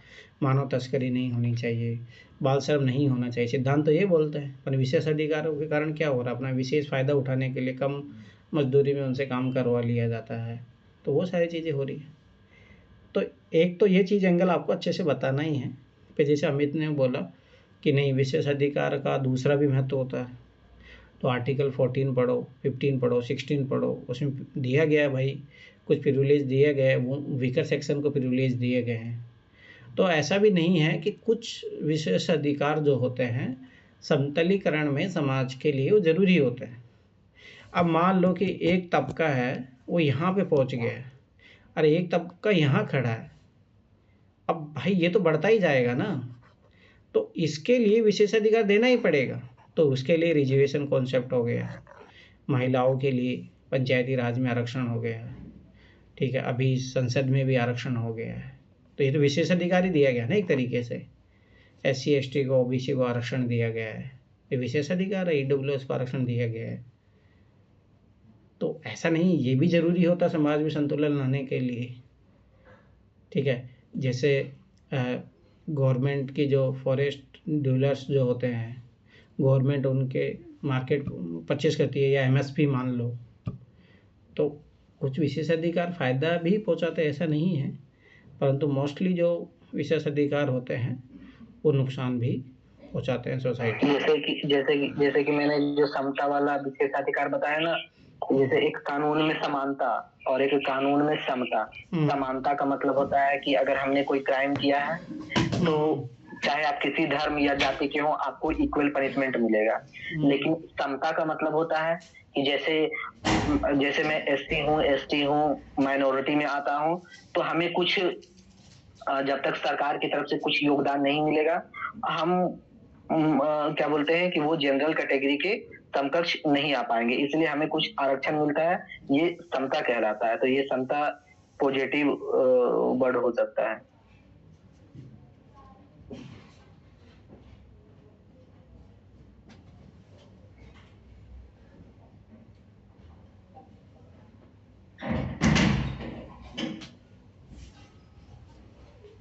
ठीक है, तो ये डिफरेंट एंगल से लेना पड़ेगा आपको। इन्वायरमेंट, इकोनॉमी वाला पार्ट, एथिक्स वाला पार्ट, सोशल जस्टिस वाला पार्ट, हिस्ट्री वाला, सब लेना पड़ेगा, तब जाके एक अच्छे ऐसे बनेगा। चलो ठीक है, 8वां टॉपिक। नगीना बताइए। यथार्थ आदर्श के अनुरूप नहीं होता बल्कि उसकी पुष्टि करता है। सर ये डायग्राम क्यों नहीं किया? तुम लोग ऐसे कैसे काम करोगे? अमित तुम कुछ बताओगे? अमित? हाँ सर, मैं बताता हूँ। हाँ बता रहा हूँ सर।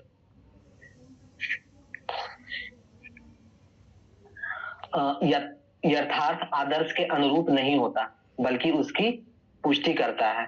इसका मतलब क्या है कि यह विचार समाज, राजनीति और व्यक्तिगत जीवन के बीच गहरे संबंध को स्पष्ट करता है। यथार्थ का मतलब सत्य होता है।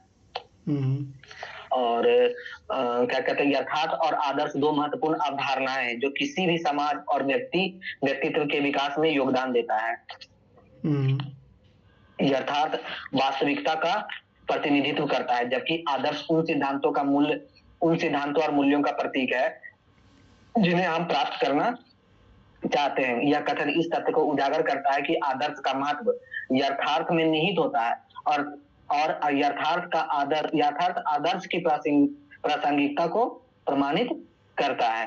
दोनों एक दूसरे को कोरिलेट करते हैं। यथार्थ और आदर्श का अर्थ क्या होता है ये देख लेते हैं। यथार्थ का मतलब होता है, यथार्थ वह है जो वास्तविकता में विद्यमान है या परिस्थितियों, घटनाओं और तथ्यों का समुच्चय है जो हमारे चारों ओर मौजूद है। जैसे एक समाज में गरीबी, असमानता और संघर्ष यथार्थ का हिस्सा हो सकता है। जैसे कि हमारे समाज में गरीबी है, अशिक्षा है, असमानता है, संघर्ष है, ये यथार्थ का हिस्सा हो सकता है। और आदर्श क्या है? आदर्श वह है जो उत्कृष्ट और जिसे प्राप्त करने की आकांक्षा की जाती है। यह सिद्धांतों, मूल्यों और नैतिकता पर आधारित होता है। आदर्श जो होता है ना सर, सिद्धांत पे और मूल्यों पे और नैतिकता पे आधारित होता है, और इसको हम प्राप्त करना चाहते हैं किसी भी माध्यम से। आदर्शों को प्राप्त करने का लक्ष्य होना चाहिए। जैसे कि समानता, स्वतंत्रता और न्याय जैसे आदर्श समाज की दिशा निर्धारित करते हैं। यथार्थ और आदर्श के बीच में संबंध, इनके बीच में क्या क्या संबंध है? यथार्थ और आदर्श अलग नहीं बल्कि एक दूसरे के पूरक हैं। अर्थात यथार्थ आदर्श की प्रासंगिकता को प्रमाणित करता है और आदर्श यथार्थ को बेहतर बनाने के मार्गदर्शन करते हैं। यथार्थ है ना सर, ये सच को प्रमाणित करता है, सच दिखाने के लिए है। और जो आदर्श है, जो आदर्श जो है ना सर, सच को बेहतर बनाने का मार्गदर्शन है। यथार्थ से आदर्श की उत्पत्ति, आदर्श यथार्थ की कमियों और चुनौतियों से उत्पन्न होते हैं। जब लोग असमानता, अन्याय या संघर्ष देखते हैं तो वे एक आदर्श स्थिति की कल्पना करते हैं कि एक ऐसी आइडियोलॉजी होनी चाहिए जिसमें कि असमानता नहीं होनी चाहिए, अन्याय नहीं होना चाहिए, किसी के साथ संघर्ष नहीं होना चाहिए, जातीय संघर्ष नहीं होना चाहिए, इस प्रकार का। इसीलिए आदर्श की प्राप्ति करने की कल्पना की जाती है। जैसे स्वतंत्रता, समानता और बंधुत्व का आदर्श फ्रांसीसी क्रांति के दौरान यथार्थ की कठिन परिस्थितियों से उत्पन्न हुआ। हम आदर्श ठीक है। और दूसरा, यथार्थ में आदर्श की पुष्टि, इसका मतलब क्या होता है? यथार्थ में आदर्श की पुष्टि का मतलब क्या होता है? आदर्श तभी सार्थक होते हैं जब वे यथार्थ में लागू किए जा सकते हैं। आपका आदर्श जो आपने बनाया है वे तभी सार्थक होंगे जब आपने यथार्थ में लागू किए, जब आपने उसको यथार्थ में लागू किया है। यथार्थ उनकी व्यावहारिकता और प्रासंगिकता को परीक्षण करता है। ये जो यथार्थ है ना सर, उनकी व्यावहारिकता और प्रासंगिकता को परीक्षण करता है। आपने कोई आदर्श बनाया तो उस आदर्श में जो ये यथार्थ है ना, यथार्थ आपकी व्यावहारिकता और प्रासंगिकता को परीक्षण करता है। उदाहरण, जैसे गांधी जी का सत्य और अहिंसा का आदर्श भारतीय स्वतंत्रता संग्राम के यथार्थ में प्रभावी साबित हुआ। गांधी जी का एक आदर्श था, उसी आदर्श के सहारे गांधी जी ने स्वतंत्रता संग्राम में यथार्थ में प्रभावी साबित हुआ। यथार्थ और आदर्श का समाज पर प्रभाव, तो ये राजनीतिक में ये देख लेते हैं कि यथार्थ और आदर्श का समाज पर कैसा प्रभाव पड़ता है। पहला, राजनीति में यथार्थ और आदर्श को देखते हैं कि राजनीति में किस प्रकार से यथार्थ और आदर्श एक दूसरे को से कोरिलेट है, पूरक है। राजनीति में यथार्थ और आदर्श का सामंजस्य महत्वपूर्ण है। एक आदर्शवादी दृष्टिकोण नीति निर्माण के लिए प्रेरणा देता है, जबकि यथार्थ उसकी व्यावहारिकता को सुनिश्चित करता है। उदाहरण, संविधान निर्माण के दौरान आदर्शवादी मूल्यों जैसे कि समानता और धर्मनिरपेक्षता को यथार्थ के साथ संतुलित किया गया है। यथार्थ क्या है? भारत की संस्कृति और विविधता को ध्यान में रखकर संतुलित किया गया है आदर्शवाद को। ठीक है सर। जैसे कि राम राज्य का आदर्श यथार्थ में सुशासन और न्याय की अवधारणा को प्रेरित करता है। दूसरा, सामाजिक सुधार में यथार्थ और आदर्श, सामाजिक सुधार में यथार्थ और आदर्श किस प्रकार पूरक है, ये देख लेते हैं। समाज सुधारकों ने यथार्थ की कठोर सच्चाइयों को पहचानते हुए आदर्शों को स्थापित किया। उदाहरण, राजा राम मोहन राय ने सती प्रथा जैसी यथार्थ समस्याओं का सामना किया और समानता तथा मानवाधिकार जैसे आदर्शों को आगे बढ़ाया। डॉक्टर भीमराव अंबेडकर ने जातिगत भेदभाव को चुनौती दी और समतावादी समाज का आदर्श प्रस्तुत किया। समतावादी समाज का आदर्श प्रस्तुत किया था भीमराव अंबेडकर ने, जातिगत भेदभाव को चुनौती देते हुए। इसमें तीसरा क्या है? आर्थिक विकास में यथार्थ और आदर्श किस प्रकार पूरक है, ये देख लेते हैं। आर्थिक नीतियों में यथार्थ और आदर्श का सामंजस्य समाज के समग्र विकास के लिए आवश्यक है। उदाहरण, पंचवर्षीय योजना में गरीबी उन्मूलन जो कि सच है, यथार्थ है, और आर्थिक समानता जो कि आदर्श है को ध्यान में रखा गया है। ठीक है। यथार्थ और आदर्श की ऐतिहासिक परिप्रेक्ष्य क्या है, यानी कि इतिहास में यथार्थ और आदर्श कैसा रहा है। भारतीय स्वतंत्रता आंदोलन, तो यथार्थ औपनिवेशिक दमन, आर्थिक शोषण और सांस्कृतिक अपमान है। आदर्श स्वतंत्रता, समानता और आत्मनिर्भरता है। स्वतंत्रता संग्राम में इन आदर्शों को यथार्थ में लाने का प्रयास किया गया है। गांधी जी, नेहरू और भगत सिंह जैसे नेताओं ने इस सामंजस्य को प्रदर्शित किया है। इन दोनों के बीच में सामंजस्य बैठाने की कोशिश किया है, यथार्थ और आदर्श के बीच में, गांधी जी, नेहरू जी और भगत जी ने। और वैश्विक स्तर पर बदलाव क्या हुआ है, यथार्थ और आदर्श में वैश्विक तौर पर बदलाव भी हुए हैं। वो किस प्रकार से है, फ्रांसीसी क्रांति, यथार्थ में सामंती अत्याचारों और सामाजिक असमानताओं ने स्वतंत्रता और समानता जैसे आदर्शों को जन्म दिया। दूसरा, औद्योगिक क्रांति, यथार्थ में श्रमिकों के शोषण ने कल्याणकारी राज्य के आदर्श की आवश्यकता को महसूस किया। औद्योगिक क्रांति के समय जो लेबर कम्युनिटी थी वो एकदम शोषित थी, तो ऐसा फील किया गया लोगों के द्वारा, समाज सुधारकों के द्वारा, कि एक कल्याणकारी राज्य की कल्पना उन्होंने की। ठीक है।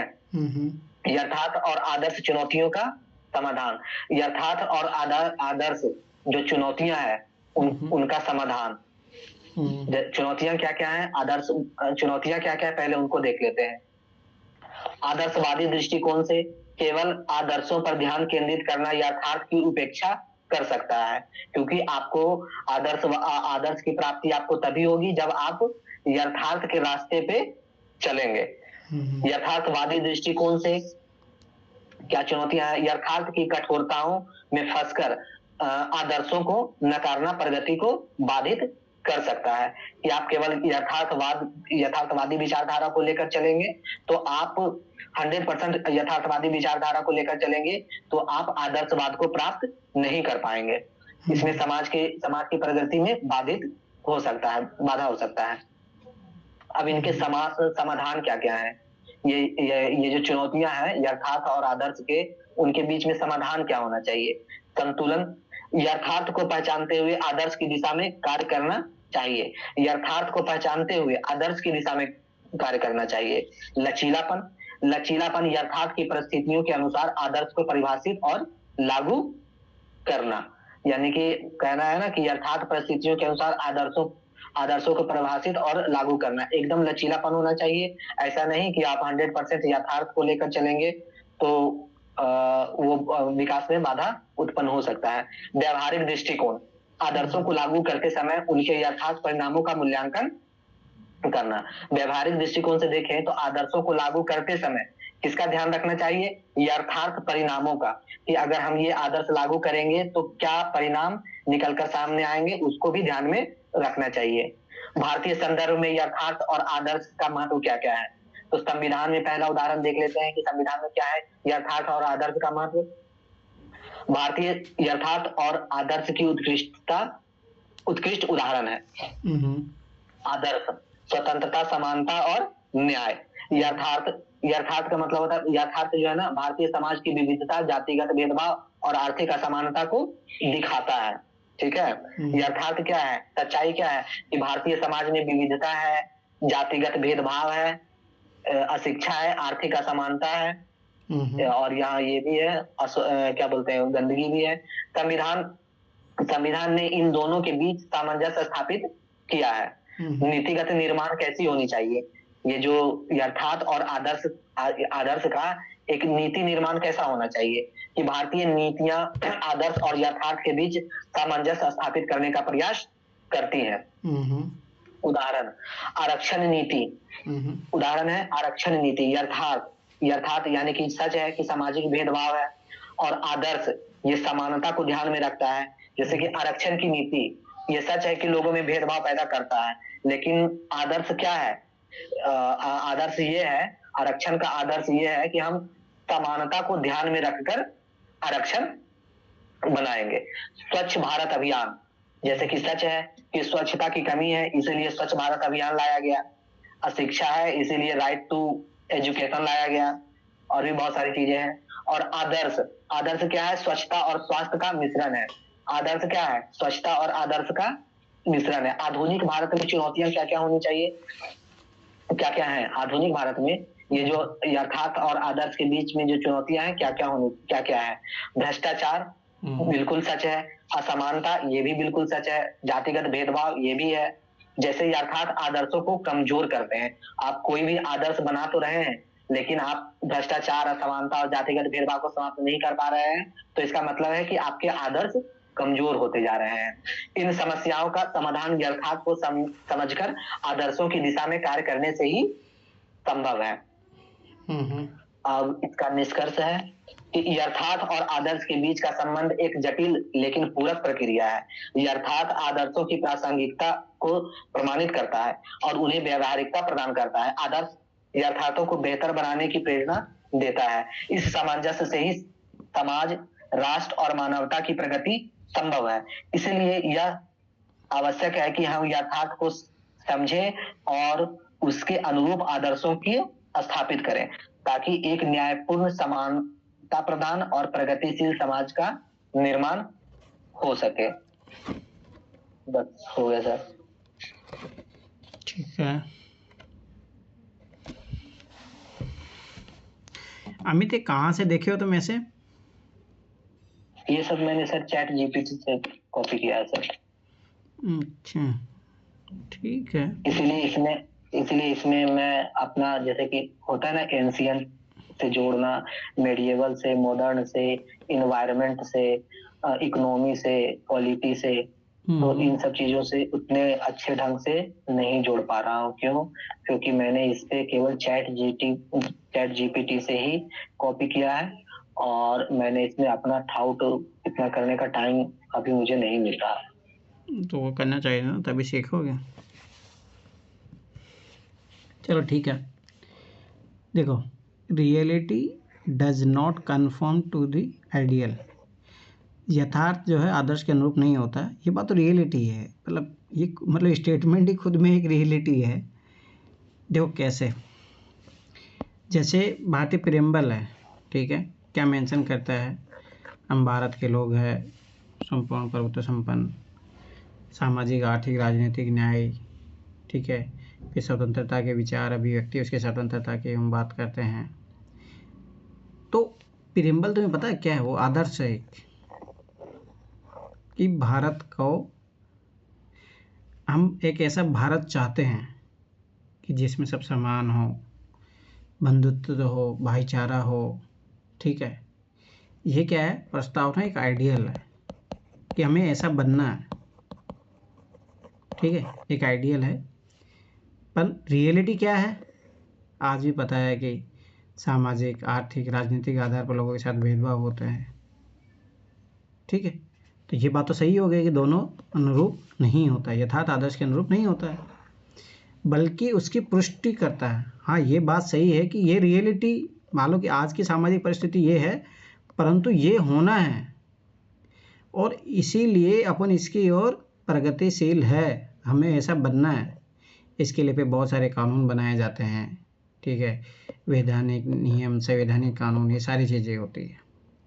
संविधान भी इसी प्रोसेस का एक पार्ट है कि संविधान के द्वारा हम एक ऐसे समाज का निर्माण कर पाएंगे जो हमारी प्रस्तावना में निहित या हमारे स्वतंत्रता सेनानियों ने जो देखा था उसको हम पुष्टि करना चाहते हैं।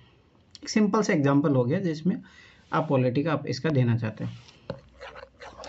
अब दूसरी बात आती है, ठीक है, महिलाओं के आरक्षण की बात लेते हैं अपन। वुमेन रिजर्वेशन बिल, ठीक है, 1992 में ही पारित हो गया था, 73 और 74 अमेंडमेंट। उस टाइम 33% आरक्षण दिया गया था कि भाई, अब देखो उसके उद्देश्य पढ़ो, वो सब आदर्श थे ना, आइडियलिज्म था वो उस टाइम का, कि वुमेन जाएगी, पंचायत संभालेगी, महिला घर से बाहर निकलेगी, महिलाओं को पॉलिटिकल एम्पावरमेंट होगा, इकोनॉमी एम्पावरमेंट होगा, सोशल एम्पावरमेंट होगा, महिलाओं को एक समझ बढ़ेगी, समाज को भी उनको जानने पहचानने का मौका मिलेगा। पर रियलिटी क्या है? सरपंच पति, सरपंच पति की भूमिका, या सरपंच बेटा हो गया, दादा हो गया, सब कुछ क्या हो रहा है, महिलाओं के साथ आज भी वोटिंग जो राइट है उनका विवेक सम्मत अधिकार नहीं रहा है। परिवार की जो भूमिका होती है पितृसत्तात्मक समाजों में, जहाँ में परिवार ने डिसाइड कर लिया वही उसका है, ठीक है। तो ये तो क्या हो गया, ये तो रियलिटी है। पर आदर्श तो ऐसा है कि अपन ऐसे सोचे थे कि महिलाएं अपने वोट का खुद का यूज करेगी, खुद पावर में आएगी, ठीक है। परंतु रियलिटी तो यही होना है ना, आखिर एक दिन तो यही चाहते ही हैं अपन, चाहे आदर्श हो कोई बात नहीं है, उसके अनुरूप समाज कभी नहीं होता है, परंतु एक दिन तो ऐसा ही बनना है ना भाई, इसको ऐसा होना ही है। मतलब देखो ये एक जो सेंटेंस फॉर्मेशन में पढ़ याद रखना, जैसे यथार्थ आदर्श के अनुरूप नहीं होता, एक इसको अलग काट लो, ठीक है। तो ये दूसरी बात भी याद रखना, जब ये कॉमन लगता है तो इसी के बारे में ही बात करा, यथार्थ बल्कि उसकी पुष्टि करता है कि भाई आदर्श तो ऐसा है समाज, परंतु अभी यथार्थ में ऐसा है, परंतु समाज को ऐसा होना चाहिए, इसकी पुष्टि करता है कि ये समाज गलत है, इसको ऐसा होना चाहिए, ठीक है। उसके बाद में आ जाओ अपन, मान लो कि CSR की बात करते हैं, ठीक है। CSR बिल लाया गया, ठीक है, कॉर्पोरेट रिस्पॉन्सिबिलिटी वाला, परंतु उसका क्या हो रहा है, उसका अपने हितों को पूरा करने के लिए प्रयोग किया जा रहा है। पर हुआ क्या था भाई, इसके लिए पर्यावरण का रक्षा होगा, समाज में एक कंपनी का एक वैल्यू प्रिंसिपल होगा, ठीक है, वो चीज़ें क्रिएट होगी। परंतु ये बात सही है कि आज ये गलत हो रहा, परंतु इसको ऐसा होना ही पड़ेगा। ये जो गलत चल रहा है ये यथार्थ बताता है उसकी वास्तविक स्थिति, इसको परंतु ऐसा नहीं होना है, इसको होना ऐसा है, ठीक है। जैसे मान लो कि महिलाओं की सती प्रथा था, ठीक है, उस टाइम वो समाज की हकीकत थी, परंतु मान लो कि कौन थे अपने राजा राममोहन राय ने क्या सोचा था उस समय का, उसके लिए आदर्श था वो, उसका आदर्श क्या था, सती प्रथा पे बैन लगे। तो उस समाज के लिए ये आदर्श था उस टाइम कि ऐसा होना चाहिए, परंतु हो ये रहा था, वास्तविकता में ये हो रहा था रियलिटी में। परंतु भाई स्वाभाविक सी बात है ये गलत है, इसको होना तो ऐसा ही पड़ेगा। और आखिर में ऐसा हुआ कि ईश्वरचंद्र विद्यासागर है, उसने विधवा पुनर्विवाह की बात की। उस टाइम उस समाज में देखो क्या वो रियलिटी थी भाई, इतनी इजीली शादियाँ नहीं होती थी, पर आज हो रही है। तो समय के साथ बदलाव आता है। वही महिलाएं जो घर से कभी बाहर नहीं निकलती थी हरियाणा में, आज वो महिलाएं ओलंपिक में बड़े बड़े पदक ला रही है। तो पुष्टि कर रहा है ना कि जो आदर्श होता है वो आगे जाके समाज को एक्सेप्ट करना ही पड़ता है। समानता, स्वतंत्रता, राजा रजवाड़े थे उस टाइम भारत में, 565 के समथिंग रियासतें थी। कभी कोई सोच पाया था कि भारत एक लोकतांत्रिक देश बन पाएगा? उस टाइम के लिए आदर्श था, बहुत बड़ी बात। परंतु आज उसको हुआ, उसकी पुष्टि हुई कि ऐसा समाज को होना चाहिए, और ऐसा ही समाज आज बन रहा है धीरे धीरे। ऐसे आप डिफरेंट सेक्टर में अब ले लो, चंद्रयान को मिशन को ले लो। कभी भारत ने सोचा भी नहीं था कि भारत चंद्रमा पे पहुंच जाएगा, ठीक है, भारत मंगलयान मिशन पहले में ही कर लेगा। ये आदर्श था एक, उस जब 1967 में इसरो की स्थापना हुई थी, उस टाइम सोचा जाए तो भारत कभी सोचा भी नहीं था। परंतु उसको होना तो ऐसा ही है ना, तभी तो उसकी स्थापना की गई है, उसको बनना ऐसा ही था, तो उसको वहाँ तक पहुँचना ही था। अब इसमें व्यक्तिगत एग्जाम्पल ले लो। अभी तुम लोग सब UPSC की तैयारी कर रहे हो, रियलिटी ये है कि अभी तो तुम कुछ भी नहीं हो, अभी तुम्हारे को घर वाला भी नहीं सुनता होगा, छोटे बच्चे भी नहीं सुनते होंगे। पर आदर्श तुम्हारा क्या है कि IAS अधिकारी बनूँ, मैं एक जिले का अधिकारी बनूँ, कल मेरे लोग सुने, मैं जो करना चाहती हूँ, समाज में सुधार करना चाहती हूँ, करना चाहता हूँ। तो आज भाई स्वाभाविक सी बात है, आज हो ये स्थिति ये है, पर बनना ये चाह रहे हो, और स्वाभाविक सी बात है कल बनोगे तो ये करोगे भी ना। जो सोच रहे हो आपके मन में वो पुष्टि तभी होगी ना, जब आप ये बनोगे, तो स्वाभाविक बात है फिर आदर्श जो है उसकी पुष्टि करता है। ऐसे डिफरेंट सेक्टर में आप एग्जांपल दे सकते हो, पर ये थोड़ा फिलोसॉफिकल ऐसे है। जैसे दृष्टि वाली बुक में देखो ना, उसमें बहुत ख़राब लिखा है इसका आंसर, ठीक है। इसे बताओ ChatGPT इनका यूज़ किया करो, खुद भी यूट्यूब पे जाके देखो, किसी ने अच्छा लिखा हो तब जाके पॉइंट मिलता है। चलो ठीक है, कल 2000 सैटरडे को आपका 2014 का टेस्ट है ना, UPSC 2014 टेस्ट देना आपको। और मुझे पता तुम लोग R&D नहीं कर रहे हो, पछताओगे बाद में। 2014 का जीएस एंड सीसेट कर लेना, और साथ में आरएनडी तो करना ही है, साथ में मेरी वीडियो देखो, नहीं तो ट्रिक लगाना सब भूल चुके होंगे। ये दोनों बात संडे को आपका इकोनॉमी और इन्वायरमेंट इकोलॉजी का टेस्ट है, मतलब टेस्ट नंबर 7 और 8। तुम लोग फॉलो कर रहे हो नहीं कर रहे हो, पर मुझे पता नहीं कर रहे हो, पर तुम लोग पछताओगे बाद में। जैसे ही जनवरी आएगा मैं साफ मना कर दूंगा, फिर मेरे से कोई पूछेगा कि विजन का सर हम टेस्ट कर लेके, आप बाद में पछताओगे तुम लोग। और वही है कि कोई दे रहा है तो इसका आ रहा है, इसका सॉल्यूशन नहीं पढ़ रहा जाके, तो क्या ही मतलब है फिर। कोई दे ही नहीं रहा है, कोई दे रहा है तो इसका सॉल्यूशन नहीं पढ़ रहा है। और जो अभी जो क्लास नहीं कर रहे हैं सब बहादुर बने बैठे हो, प्रीलिम्स की तैयारी करते रहोगे सालों साल, लिख के दे रहा हूँ मैं गारंटी। जो मेंस की क्लास है जितना दूर भाग रहा है ना, तो प्रीलिम्स की ही तैयारी करते रहेगा, भूल जाओ। ठीक है, तो मंडे को 2019 का सेक्शन ए उसके चारों टॉपिक कंप्लीट करके आना। ठीक है, चारों के उसी 2 दिन की छुट्टी है जो भी है। ठीक है, सॉरी हाँ 2017 का करना है चार्ट सेक्शन ए वाला। ठीक है, ये कंप्लीट करो, जैसे ऐसे कंप्लीट होगा फिर मैथ की एनसीईआरटी करेंगे अपन, 6 to 8 करेंगे, और वो उसका एक एक सवाल करेंगे क्योंकि वो बहुत इंपॉर्टेंट है, सबसे ज़्यादा इंपॉर्टेंट है 6 to 8। उसमें कुछ चैप्टर है जो थोड़ा काम के नहीं है, परंतु कुछ चैप्टर तो बहुत इंपॉर्टेंट है, तो वो एक एक चैप्टर पढ़ेंगे अच्छे से। लगेगा इसमें टाइम, हो सकता है दिसंबर लग जाए पूरा 6 to 8 एनसीईआरटी पढ़ने में, परंतु बहुत ज़रूरी है। फिर उसके बाद में जनवरी से अपन जो दृष्टि की जो बुक है उसके क्वेश्चन करेंगे सारे, तो क्योंकि तुम उस टाइम करने लायक हो जाओगे। कुछ मैं फॉर्मूला बताऊंगा, बस क्वेश्चन करवाऊंगा, तो उससे तुम लोग करने लायक हो जाओगे। उसके बाद में फिर जनवरी फरवरी में हो सकता है उसमें लगे टाइम, उसमें मार्च से अपन पीवाईक्यू वाला प्रोग्राम सीसेट का शुरू कर देंगे। होता है मेरा मानना है कि देखो मैंने लास्ट ईयर जो काम किया, पीवाईक्यू का प्रोग्राम ना सर फरवरी से ही आप शुरू कर वो दीजिए, जीएस का होगा, सीसेट की जरूरत नहीं है ना, सीसेट की जरूरत नहीं है, जीएस का हो जाएगा, फरवरी से शुरू हो जाएगा, वो जीएस का शुरू होगा फरवरी से। सीसेट में क्यों टाइम लगेगा ना, क्योंकि कम से कम 2000 समथिंग को क्वेश्चन है मैथ के, तो वो भी तो करने हैं ना। और वो कर लोगे तो उसमें ऑलरेडी सीसेट के पीवाईक्यू सारे क्वेश्चन हैं उसमें मैथ वाले, तो पैसेज के ऑलरेडी तुम लोगों के पास क्लास तो पढ़ी ही है, करना क्या है।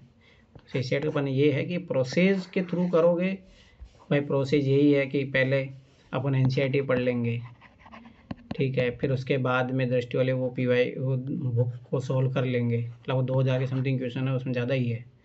उसके बाद में यूपीएससी पीवाईक्यू कर लो, तो ये पीवाईक्यू यहाँ पे भी रिपीट होंगे, यहाँ पे भी रिपीट होंगे, और यहाँ पे भी रिपीट होंगे कुछ, तो 3-4 बार रिवीजन हो जाएगा, इससे ज़्यादा और क्या चाहिए। दूसरी बात, एक रिवीजन जो अभी तुम कर रहे हो, अगर करोगे तब ना, जैसे अभी मान लो कल 2014 का टेस्ट है तुम्हारा, साथ के साथ वीडियो भी कर रहे हो, उसका क्वेश्चन बना रहे हो सारा, तो एक रिवीजन तो उधर से होता जाएगा, तो बहुत अच्छी तैयारी होगी। परंतु बात वही है ना कि जो फॉलो करेगा उसके लिए होगी ना अच्छी तैयारी, नहीं करोगे तो फिर ऐसे ही होगा, तो वही बात है। चलो ठीक है, बाय बाय, गुड नाइट। और रही देखो, ये तो बात होगी, इथिक्स अपन आराम से पढ़ लेंगे ऐसे ही, पहले पीवाईक्यू डिस्कशन करेंगे, उससे तुम लोगों को समझ हो जाएगी। जैसे अभी ऐसे में जो लोग कर रहे हैं क्लास, उनका डर खत्म हो जाएगा, ठीक है। इथिक्स पे ऐसे करेंगे, पीवाईक्यू डिस्कस करेंगे, फिर बात आती है जीएस 1, 2, 3, उसको मैं मॉडल आंसर दूंगा डायरेक्ट, उसे मॉडल आंसर मिल जाएंगे, आप खुद से बना रहे होंगे, ठीक है, नहीं बना रहे हो तो मेरे मॉडल आंसर मिल जाएंगे। टॉपिक वाइज नोट्स बना रहे हो तो बहुत अच्छी बात है, नहीं बनाओगे तो उसके टॉपिक वाइज भी नोट्स मैं दे दूँगा। तो अपना जो मेंस का जो काम है अभी जो होना है पीटी से पहले, वो इथिक्स और ऐसे का काम होना है, इनके पीवाईक्यू पे काम करना है। जीएस 1, 2, 3 मेरा मानना है कि जितना पीटी की तैयारी जितना अच्छा से करते हो आप लोग, उतना ही जीएस 1, 2, 3 उतना अच्छा होता जाता है। तो अपना काम है, जैसे एनसीईआरटी कंप्लीट होगा, साइड बाय साइड इथिक्स के भी अपन आधा घंटा भी डेली करेंगे तो उससे हो जाएगा, आराम से हो जाएगा, कोई जनवरी तक आराम से हो जाएगा, ठीक है। और ये कह रहा था सर कि जैसे इंग्लिश के भी करने पड़ेंगे 2000, अब करो ना, तो कौन करेगा, 2013 से लेकर 2024 तक करो, वो तो आज का पर तुम लोग बस वही है, मैंने ये काम तुम लोगों को जुलाई में दिया था, और आज क्या है, दिसंबर आ गया। सोच लो तुम क्या करे, जुलाई, अगस्त, सितंबर, अक्टूबर, नवंबर, 5-6 महीने खा गए तुम लोग, ना ऑप्शनल किए हो, बस परेशान होते रहो, मेरा क्या जा रहा है। जब बात नहीं मानोगे तो ऐसे हो। मैं कह रहा था सर इंग्लिश कंपलसरी की कुछ क्लासेस अगर हो जाती नहीं इसी प्रकार से डिस्कशन टाइप में तो थोड़ा सा फैमिलियर हो जाते। अच्छा, वो काम खुद से भी कर सकते हो, इसमें ऐसा कोई बड़ी बात है नहीं। अब सब कुछ मेरे भरोसे रहोगे तो फिर तो होगी तुम लोगों की तैयारी। 4-5 महीने से तुम लोग कुछ ही नहीं कर रहे हो। अब मुझे टाइम मिलेगा वैसे करवाऊंगा, वो हो सकता पीटी बाद हो, जो भी है रहा तो इधर भी करवा दूंगा, वो हो जाएगा अगर होगा तो मेरी तरफ। पर मेरे भरोसे मत बैठे रहो, मैं पहले बता रहा हूँ। और ये छोटी छोटी चीज़ें तो अब तुम कल बोलोगे सर ऑप्शनल भी करवा दो तो हाउ इट इज़ पॉसिबल, उससे भी करो। चलो ठीक है, बाय बाय, गुड नाइट। कल कर लेना टेस्ट वेस्ट, दे लेना सैटरडे संडे।